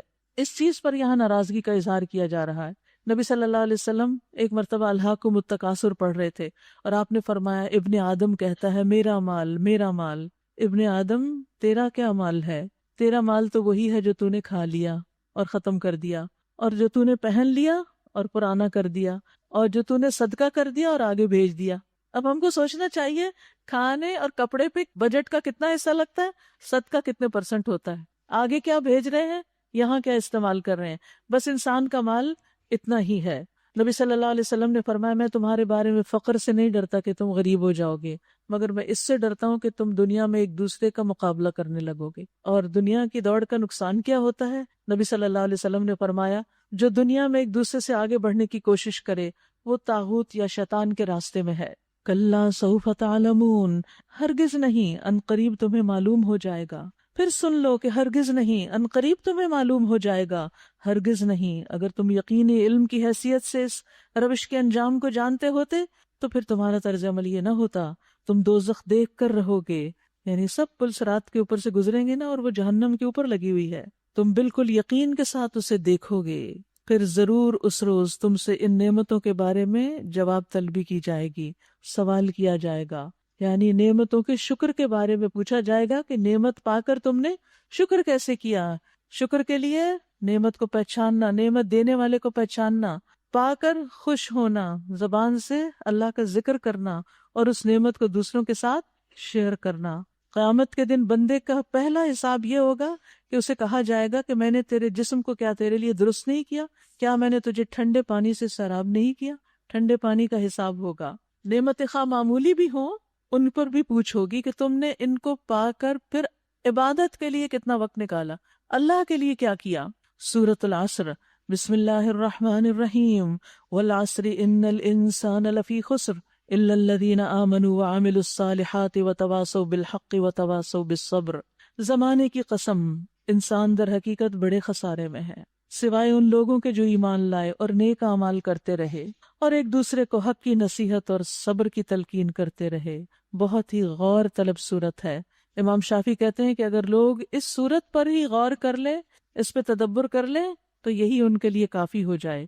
اور اسی سے پتہ چلتا ہے کہ انسان کے لیے کمال حاصل کرنے کے لیے کن کاموں کی ضرورت ہے۔ ان میں سب سے پہلے حق کو معلوم کرنا، اس پر عمل کرنا، حق کو سکھانا جو اس کو نہ جانے، اور حق کو سیکھنے، اس پر عمل کرنے اور آگے سکھانے میں صبر کرنا۔ اور یہی چیزیں یہاں پر ذکر کی گئی ہیں، یعنی انسان خود بھی ایمان لا کر نیک عمل کرے، حق کو پہچان کر اس کو اپنائے اپنی زندگی میں، پھر دوسروں کے ساتھ شیئر کرے۔ شکر ادا کرنے کا جو پچھلی صورت میں بات ہوئی نا نعمتوں کی، ان نعمتوں کا شکرانہ کیسے ادا کرے؟ وتواصوا بالحق اور وتواصوا بالصبر کر، دوسروں کو اچھی بات بتا کے، اور اگر راستے میں کوئی مشکل آئے صبر خود بھی کرے اور دوسروں کو بھی کرنے کے لیے کہے اور آگے بڑھتا جائے۔ سورۃ الہمزہ، بسم اللہ الرحمن الرحیم، ویل لکل ہمزۃ لمزہ الذی جمع مالا وعددا یحسب ان مالہ اخلدا۔ تباہی ہے ہر اس شخص کے لیے جو منہ در منہ لوگوں پر تان اور پیٹھ پیچھے برائیاں کرنے کا خوگر ہے، سامنے تانے دیتا ہے، پیچھے غیبت کرتا ہے، جس نے مال جمع کیا اور اسے گن گن کر رکھا، یعنی چونکہ دل تنگ ہے لہٰذا لوگوں کے صرف نقص نظر آتے ہیں اور اپنا صرف مال نظر آتا ہے اور اسی کی محبت میں گرفتار ہے۔ وہ سمجھتا ہے کہ اس کا مال ہمیشہ اس کے پاس رہے گا، ہرگز نہیں، وہ شخص تو چکنا چور کر دینے والی جگہ میں پھینک دیا جائے گا۔ جہنم کی یہاں صفت بتائی گئی کہ وہ جو اس میں پڑے گا اس کو توڑ پھوڑ کے رکھ دے گی، اور تم کیا جانو کہ کیا ہے وہ چکنا چور کر دینے والی جگہ؟ اللہ کی آگ خوب بھڑکائی ہوئی جو دلوں تک پہنچے گی، وہ ان پر ڈھانک کر بند کر دی جائے گی اور اونچے اونچے ستونوں میں وہ گھرے ہوئے ہوں گے۔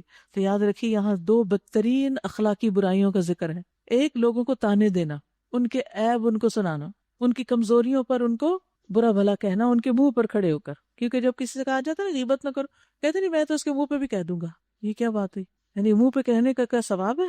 اس کی تو برائی یہاں بیان ہو رہی ہے کہ ایسے شخص کے لیے ہلاکت ہے جو نہ سامنے لحاظ کرتا ہے نہ پیچھے چھوڑتا ہے، اس کے منہ سے برا ہی نکلتا ہے، اور اصل خرابی دل کی ہے، اسی لیے اس کے دل تک آگ پہنچ جائے گی، یعنی جہنم کی آگ دلوں کو جا پکڑے گی، اور جب دل پر کچھ آ جائے تو وہ سارے جسم پر خود ہی پھیل جاتا ہے۔ تو سخت سزا کی وعید سنائی گئی ہے یہاں ایسے برے عمل پر۔ سورۃ الفیل، جس میں ہاتھی والوں کا ذکر ہے جنہوں نے مکہ پر چڑھائی کی تھی ابرہہ کا لشکر تاکہ کعبہ کی عظمت کو گھٹایا جا سکے، تو اللہ تعالیٰ نے ان کی تدبیر کو رائے گاں کر دیا۔ یہ واقعہ مکہ میں پیش آیا تھا۔ اہل مکہ کو سنانا مقصود ہے کہ دیکھو وہ لوگ جو اتنا بڑا ہاتھیوں کا لشکر لے کر آئے تھے، اللہ نے ان کے ساتھ کیا کیا، تم محمد صلی اللہ علیہ وسلم کی مخالفت کر رہے ہو، اپنا انجام بھی سوچ لو۔ بسم اللہ الرحمن الرحیم، الم تر کیف فعل ربک باصحاب الفیل، کیا تم نے دیکھا نہیں کہ تمہارے رب نے ہاتھی والوں کے ساتھ کیا کیا؟ کیا اس نے ان کی تدبیر کو اکارت نہیں کر دیا اور ان پر پرندوں کے جھنڈ بھیج دیے جو ان پر پکی ہوئی مٹی کے پتھر پھینک رہے تھے، کیونکہ اہل مکہ تو خود مکہ چھوڑ کے بھاگ گئے تھے، پہاڑوں کی طرف نکل گئے تھے۔ پھر ان کا یہ حال کر دیا جیسے جانوروں کا کھایا ہوا بھوسا ہو، ان کے جسم یوں کٹ کے ٹوٹ کے پھٹ کے ادھر ادھر بکھر گئے، یعنی سارا لشکر تباہ ہو گیا۔ سورۃ قریش، بسم اللہ الرحمن الرحیم، لإیلاف قریش ایلافہم رحلۃ الشتاء والصیف، چونکہ قریش مانوس ہوئے، یعنی جاڑے اور گرمی کے سفروں سے مانوس، یعنی ان کو خاص نعمت دی گئی تھی کہ اہل مکہ جو تھے خاص طور پر، یا اہل عرب، تجارت پیشہ لوگ تھے، وہاں زمین کچھ نہیں اگاتی تھی اور کوئی انڈسٹری نہیں تھی، نہ فارمنگ تھی اور نہ ہی انڈسٹری، لہٰذا یہ بزنس کر کے اپنا گزارا کرتے تھے۔ تو بزنس کے لیے سردیوں کے موسم میں گرم علاقوں کی طرف جاتے، گرمیوں میں ٹھنڈے علاقوں کی طرف جاتے، جیسے آج بھی آپ دیکھیں کہ لوگ ٹریول کرتے ہیں اسی مناسبت سے، جو لوگ ٹھنڈے ملکوں میں رہتے ہیں وہ گرم میں آ جاتے ہیں اور جو گرم میں رہتے ہیں وہ گرمیوں میں ٹھنڈے ملکوں میں چلے جاتے ہیں۔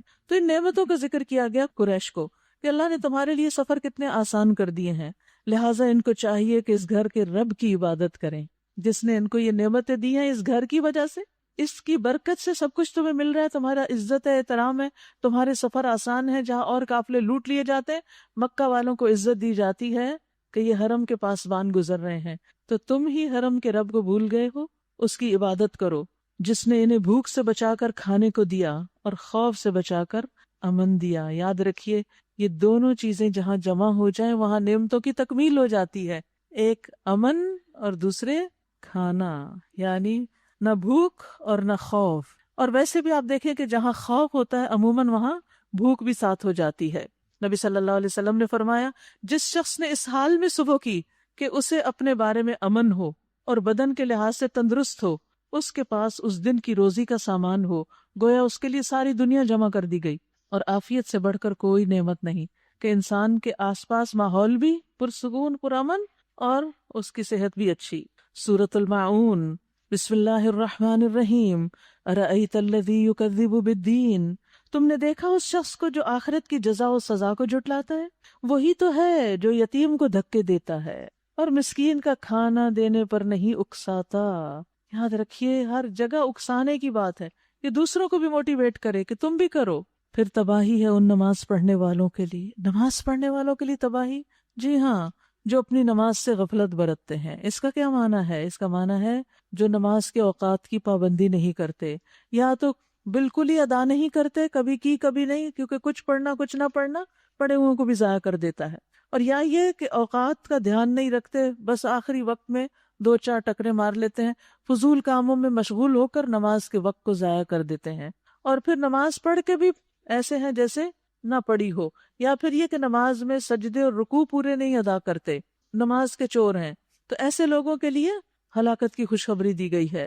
اور الذین ہم یراؤن، وہ دکھاوے کی نمازیں پڑھتے ہیں، سارے نیکی کے کام دکھاوے کے ہیں ان کے، اسی لیے ان کو پوری توجہ سے پڑھنے کی عادت نہیں ہے، وہ صرف خانہ پوری کرتے ہیں۔ وَيَمْنَعُونَ الْمَاعُونَ، اور معمولی ضرورت کی چیزیں بھی دینے سے گریز کرتے ہیں، یعنی جہاں دکھاوے کا موقع ہوتا ہے وہاں بڑے سے بڑا خرچ کر ڈالتے ہیں، اور جہاں کوئی دیکھنے والا نہیں ہوتا اور سخت ضرورت مند ان سے آ کے سوال کر لے تو اس پر ناراض ہو جاتے ہیں۔ معون کہتے ہیں معمولی چیزیں، جیسے دیگچی، چمچ، چھوٹی موٹی چیزیں جو ہمسائے ایک دوسرے سے لیتے رہتے ہیں۔ نبی صلی اللہ علیہ وسلم نے فرمایا 3 آدمی ایسے ہیں جن سے اللہ قیامت کے دن بات نہ کرے گا اور نہ انہیں پاک کرے گا، اور ان کے لیے دردناک عذاب ہوگا۔ ان میں سے ایک وہ جس کے پاس راستے میں زیادہ پانی ہو اور وہ مسافر کو اس میں سے نہ پلائے، دوسرا پیاس میں تڑپ رہا ہے اور یہ روک کے بیٹھا ہوا ہے۔ سورۃ الکوثر، بسم اللہ الرحمن الرحیم، انا اعطیناک الکوثر فصل لربک وانحر ان شانئک ھو الابتر، اے نبی ہم نے تمہیں کوثر عطا کی، نہر کوثر بھی اور خیر کثیر بھی، پس تم اپنے رب ہی کے لیے نماز پڑھو، یعنی شکر کیسے ادا کرو؟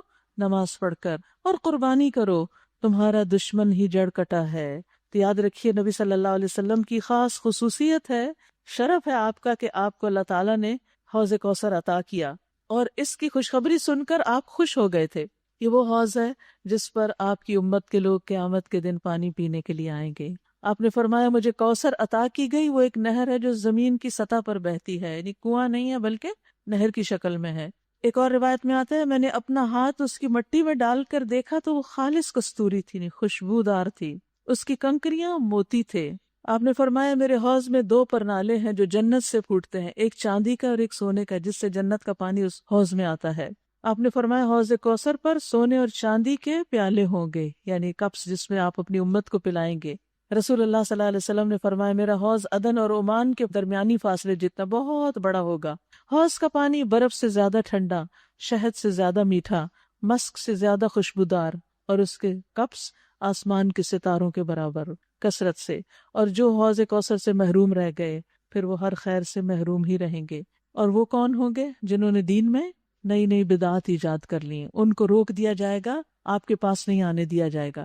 اس لیے بہت سوچ سمجھ کے دلیل کے ساتھ عمل کرنا چاہیے، ہر سنی سنائی بات کو دین نہیں سمجھنا چاہیے۔ اور پھر یہاں یہ بتایا گیا کہ آپ کے دشمن جو آج آپ کی مخالفت کر رہے ہیں یہ منہ کی کھائیں گے، یہ کامیاب نہیں ہوں گے، کامیابی آپ ہی کے لیے ہے۔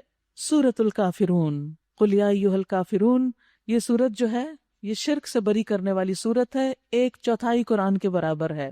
اس سورت کو پڑھنے کے مواقع فجر کی سنتوں میں پڑھنا چاہیے، پہلی رکعت میں قل یا ایھا الکافرون اور دوسری میں قل ھو اللہ۔ مغرب کی سنتوں میں، وتر کی نماز میں، رات کو سونے سے پہلے، کیونکہ اس میں شرک سے برات ہے۔ بسم اللہ الرحمن الرحیم، قل یا ایھا الکافرون لا اعبد ما تعبدون ولا انتم عابدون ما اعبد۔ کہہ دیجئے کہ اے کافرو، میں ان کی عبادت نہیں کرتا جن کی تم عبادت کرتے ہو، اور نہ تم اس کی عبادت کرنے والے ہو جس کی میں عبادت کرتا ہوں، اور نہ میں ان کی عبادت کرنے والا ہوں جن کی عبادت تم نے کی، اور نہ تم اس کی عبادت کرنے والے ہو جس کی عبادت میں کرتا ہوں۔ تمہارے لیے تمہارا دین، میرے لیے میرا دین۔ تو اسلام دین جو ہے وہ دیگر ادیان سے مختلف ہے، اس کی اپنی پہچان ہے۔ ہمیں یہ دیکھنا چاہیے کہ کیا ہماری پہچان بھی ہمارا دین ہے یا نہیں۔ سورۃ النصر، بسم اللہ الرحمن الرحیم، اذا جاء نصر اللہ والفتح ورأيت الناس يدخلون في دين الله أفواجا فسبح بحمد ربك واستغفر إنه كان توابا۔ جب اللہ کی مدد آ جائے اور فتح نصیب ہو جائے، اور اے نبی آپ دیکھ لیں کہ لوگ فوج در فوج اللہ کے دین میں داخل ہو رہے ہیں، تو اپنے رب کی حمد کے ساتھ اس کی تسبیح کیجئے اور اسی سے مغفرت کی دعا کیجئے، بلا شبہ وہ بڑا توبہ قبول کرنے والا ہے۔ تو یہاں پر نبی صلی اللہ علیہ وسلم کی جب وفات کا وقت قریب آ گیا تو آپ کو یہ حکم دیا گیا کہ آپ اپنا مشن مکمل کر چکے ہیں، اور اب آپ اللہ کی عبادت کی طرف مزید متوجہ ہو جائیے، استغفار کیجئے اور اللہ کی تسبیح کیجئے۔ افضل کام جو ہے، نیکی کے کام، وہ استغفار پر ہی ختم کیے جاتے ہیں۔ جیسے نماز پڑھ کے ہم کیا کہتے ہیں؟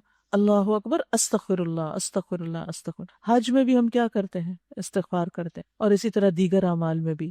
تو نبی صلی اللہ علیہ وسلم کو اپنی آخری عمر میں کثرت کے ساتھ استغفار کی تلقین کی گئی اور تسبیح کی، حمد و ثنا کی۔ استغفار کے مواقع کون سے ہیں؟ سونے کے وقت خاص طور پر اللہم اغفر لی ذنبی واخسأ شیطانی وفک رہانی، یہ دعا جو اسٹکر میں بھی موجود ہے۔ پھر سجدے میں، یعنی نبی صلی اللہ علیہ وسلم سجدے میں یہ دعا کرتے تھے، رب اغفر لی ما اسررت وما اعلنت، اللہ جو میں نے پوشیدہ اور ظاہر میں کام کیے ہیں، کوئی ایسے کام جو اللہ کو پسند نہیں، اللہ ان کو معاف کر دے۔ جب آپ نماز سے فارغ ہوتے تو 3 بار استغفار کہتے، دن میں 70 سے زائد بار استغفار کرتے، اور آخری عمر میں تو بہت زیادہ کثرت سے استغفار کرتے۔ اور جب آپ دنیا سے جا رہے تھے تو اس وقت بھی آپ فرما رہے تھے، اللہم اغفر لی وارحمنی والحقنی بالرفیق الاعلی، اس وقت بھی استغفار۔ تو مومن کا شعار کیا ہے کہ جو کچھ بھی کر لے پھر بھی سوچے میں نے ابھی حق ادا نہیں کیا، اس لیے استغفار کرتا رہے۔ جب نبی صلی اللہ علیہ وسلم کو استغفار کا حکم دیا گیا تو پھر ہمارے لیے کیا ہے؟ کوئی نیک کام کر کے اپنے اندر کوئی بڑائی نہیں محسوس کرنی چاہیے کہ ہم نے بہت بڑا مارکا کر لیا، نہیں، معلوم نہیں کیا کیا کوتاہیاں ہوئیں، اللہ تعالیٰ ان کو معاف فرما دے۔ سورۃ اللہب، اس کو سورۃ المسد بھی کہا جاتا ہے۔ بسم اللہ الرحمن الرحیم، تبت یدا ابی لہب وتب ما اغنی عنہ مالہ وما کسب ٹوٹ گئے ابو لہب کے ہاتھ اور وہ نامراد ہو گیا. ابو لہب آپ کا سگا چچا تھا، لیکن دین کی مخالفت میں رشتہ داری کو بھی بھول گیا، لیکن بالآخر ناکام ہوا. آپ کا مشن مکمل ہوا اور آپ کے مخالفین کا مشن ناکام ہو گیا. اس کا مال اور جو کچھ اس نے کمایا وہ اس کے کسی کام نہ آیا. ضرور وہ شعلہ زن آگ میں ڈالا جائے گا، اور اس کے ساتھ اس کی بیوی بھی لگائی بجھائی کرنے والی، اس کی گردن میں مونج کی رسی ہوگی. یاد رکھیے، ابو لہب چچا تھا اور اس کی بیوی چچی تھی. یہ دونوں شوہر اور بیوی کفر پر اڑے ہوئے بھی تھے اور ایک دوسرے کے مددگار تھے کفر پر اور آپ صلی اللہ علیہ وسلم کی مخالفت پر، اور آپ کے ہمسائے میں بھی تھے. یہ جو کہا جاتا ہے نا کہ آپ کے دروازے پہ لکڑیاں اور کانٹے بکھیر دیے جاتے تھے، تو یہی کاٹ کے لاتی کانٹوں بھری لکڑیاں اور ایندھن. تو اللہ تعالیٰ نے اسی کی سزا کے طور پہ فرمایا کہ جہنم کا ایندھن اس کے لیے جمع ہو چکا ہے. وہ جو نبی صلی اللہ علیہ وسلم کے راستے میں بچھاتی تھی، آج اس کے لیے خود وبال جان ہے وہ. یاد رکھیے، شوہر اور بیوی کا آپس میں نیکی کے کام میں تعاون یا برائی کے کام میں تعاون یہ بہت معنی رکھتا ہے. جب دونوں کے خیالات میں ہم آہنگی ہوتی ہے اور دونوں مل کے کام کرتے ہیں تو بچوں کی تربیت بھی اچھی ہوتی ہے اور گھر کا سکون بھی برقرار ہوتا ہے. لہٰذا ہمیں خود اچھا کام کرنے کے ساتھ ساتھ اپنے گھر والوں کو بھی ساتھ لے کر چلنا چاہیے، یعنی دین کے راستے میں، ایمان کے راستے میں. ایک دفعہ صحابہ نے سوال کیا، اگر ہمیں معلوم ہو جائے کہ کون سا مال بہتر ہے تو ہم اپنے پاس وہی رکھیں. آپ نے فرمایا سب سے افضل مال ذکر کرنے والی زبان ہے، شکر گزار دل ہے، اور ایمان والی بیوی ہے جو اس کے ایمان پر اس کی مدد کرنے والی ہو، یعنی شوہر کو سپورٹ دینے والی ہو. سورۃ الاخلاص. شروع کرتی ہوں اللہ کے نام سے جو بے انتہا مہربان نہایت رحم فرمانے والا ہے. قل هو اللہ احد، کہہ دیجئے وہ اللہ بس ایک ہے، ہمارا معبود بس ایک ہے. کون ہے وہ؟ اللہ الصمد، اللہ بے نیاز ہے. لم یلد ولم یولد، اس نے کسی کو جنم نہیں دیا نہ وہ کسی سے جنا گیا. ولم یکن لہ کفوا احد، اور کوئی اس کا ہمسر نہیں، کوئی اس کے برابر کا نہیں. یہ سورت توحید کی دعوت دیتی ہے. یہ سورت جنت کو واجب کرنے والی سورت ہے. مضمون کے اعتبار سے اور اجر کے اعتبار سے ثلث القرآن، 1/3 آف دا قرآن ہے. اس کے پڑھنے کا اجر کیا ہے کہ جو اس کو 10 بار پڑھے اس کے لیے جنت میں ایک محل بنتا ہے. اللہ کے بارے میں جب غلط قسم کے وسوسے آ رہے ہوں، کچھ لوگ شکایت کرتے ہیں نا، ہمارے دل میں برے برے خیال آتے ہیں، تو اسی سورت کو پڑھنا فائدہ دیتا ہے. اور اس میں اللہ سبحانہ وتعالیٰ کی جو صفات بیان کی گئی، ایک تو یہ کہ وہ احد ہے، ایک اکیلا ہے. دوسرا یہ کہ وہ الصمد ہے، یعنی ایسا برتر کہ جس سے برتر کوئی اور ہو نہیں سکتا. سب ضرورت میں اس کی طرف رجوع کرتے ہیں اور وہ ہر ایک سے بے نیاز ہے. یعنی اللہ کو کسی کی عبادت کی ضرورت نہیں، کسی کے کام کی ضرورت نہیں. اور پھر یہ اللہ کے اسماء اعظم میں سے بھی ہے جن کے ساتھ اگر دعا کی جائے تو دعا قبول ہوتی ہے. اور پھر یہ کہ اللہ سبحانہ وتعالی اولاد اور شادی اور بیوی اور بچوں ان سب سے پاک ہے. لیس کمثلہ شیء، کوئی چیز اس جیسی نہیں. لہٰذا ہمیں کثرت کے ساتھ یہ سورت پڑھتے رہنا چاہیے. معوذتین، معوذتین وہ 2 سورتیں جن سے پناہ طلب کی جاتی ہے، اللہ سبحانہ وتعالیٰ کی حفاظت مانگی جاتی ہے. رسول اللہ صلی اللہ علیہ وسلم نے ان کے بارے میں فرمایا، کیا تم نہیں دیکھتے کہ آج کی رات ایسی آیات اتری ہیں کہ ان کی مثل کبھی نہیں دیکھی، یعنی ان جیسی کبھی نازل نہیں ہوئی، اور وہ ہیں قل اعوذ برب الفلق اور قل اعوذ برب الناس. یہ سب سے افضل تعوذ ہے. ابن عابس جوہنی کہتے ہیں کہ ایک مرتبہ رسول اللہ صلی اللہ علیہ وسلم نے مجھ سے فرمایا، اے ابن عابس، کیا میں تمہیں تعوذ کے سب سے افضل کلمات کے بارے میں نہ بتاؤں جن سے پناہ لینے والے پناہ لیتے ہیں؟ میں نے عرض کیا، یا رسول اللہ کیوں نہیں؟ آپ نے فرمایا، یہ 2 صورتیں ہیں، یعنی الفلق اور الناس. ان 2 صورتوں کے پڑھنے کے مواقع کون سے ہیں؟ رسول اللہ صلی اللہ علیہ وسلم نے عقبہ بن عامر کو حکم دیا کہ ہر نماز کے بعد ان کو پڑھا کرو، معوذات پڑھا کرو. اس میں پھر قل هو اللہ بھی شامل ہو جاتا ہے. اسی طرح صبح اور شام 3 بار. تو نماز کے بعد جیسے دعا آپ مانگ رہے ہوتے ہیں تو یہ صورتیں بھی پڑھ لیا کریں، اور اسی طرح صبح شام کی دعاؤں میں بھی. نبی صلی اللہ علیہ وسلم مختلف دعاؤں سے اللہ تعالیٰ کی حفاظت مانگتے تھے. جب یہ صورتیں نازل ہو گئی تو پھر انہی کی طرف آپ کا رجحان زیادہ ہو گیا. سورۃ الفلق. بسم اللہ الرحمن الرحیم. قل اعوذ برب الفلق من شر ما خلق. کہیے میں پناہ لیتا ہوں صبح کے رب کی ہر اس چیز کے شر سے جو اس نے پیدا کی. یعنی جو کچھ بھی اللہ نے پیدا کیا ان کے اندر خیر بھی ہے لیکن ان کے اندر شر بھی چھپا ہوتا ہے، پھول کے ساتھ کانٹا بھی ہوتا ہے. تو جب ہم کسی بھی چیز کا استعمال کرتے ہیں تو اس میں اندیشہ ہوتا ہے کہ کہیں اس کا جو شر کا پہلو ہے وہ نہ ہم پہ حاوی ہو جائے. اس لیے ہر شر سے پناہ لے لی گئی. اور رات کی تاریکی کے شر سے جب کہ وہ چھا جائے، دن کے مقابلے میں رات کو کرائمز زیادہ ہوتے ہیں. اور گروں میں پھونکنے والوں یا والیوں کے شر سے اور حاسد کے شر سے جب کہ وہ حسد کرے. اور اسی میں نظر بد والا بھی شامل ہو جاتا ہے حاسد کے ساتھ ہی. اس لیے نظر بد کا جب دم کیا جائے تو اس وقت یہ صورتیں پڑھ لی جائیں. جیسے وہ بیری کے پتوں کا علاج بتایا گیا تھا، تو پتے کوٹ کر پانی میں ملا کر اس میں موضوعات سورت فاتحہ، آیت الکرسی وغیرہ پڑھ کے پھر اس میں سے خود بھی کچھ پی لیں اور باقی کو جسم پہ ڈال لیں. یہاں پر آپ دیکھیے ایک دفعہ پناہ طلب کی گئی ہے 3 چیزوں کے شر سے بچنے کے لیے. رب الفلق کہہ کے، من شر غاسق، من شر النفاسات اور من شر حاسد. یعنی یہ 3 بڑی چیزیں ہیں جن کے شر سے عمومی شر کے بعد پناہ مانگی گئی بطور خاص. اب آپ دیکھیے کہ یہ 3 چیزیں جو ہیں ہم سب کے اندر ایک خوف پیدا کرتی ہیں. جیسے رات کی تاریکی، اسی طرح جادو، اور اسی طرح حاسد اور نظر بد. اگر کوئی ان سے بچنا چاہے، اپنے آپ کو پروٹیکٹ کرنا چاہے، کیونکہ شر تو موجود ہے، بچانا خود کو ہے، تو ان صورتوں سے مدد لے.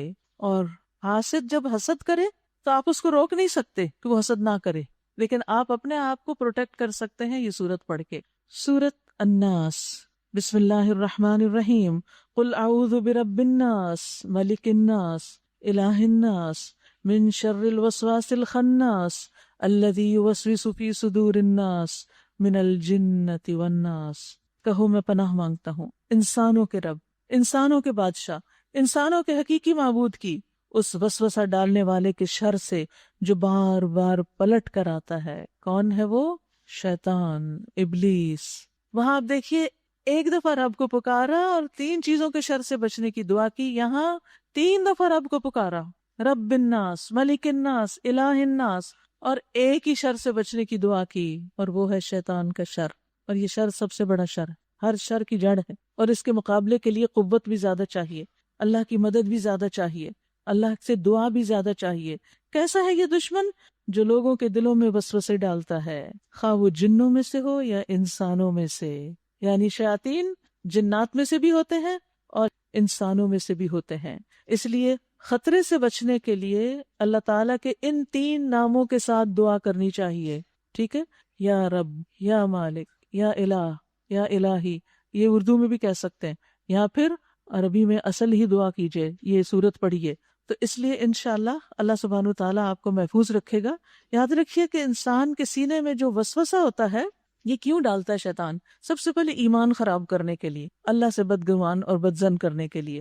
جب وہ دیکھتا ہے کہ یہ بندہ نہیں مانتا تو پھر وہ اس کو برے کاموں کا حکم دیتا ہے.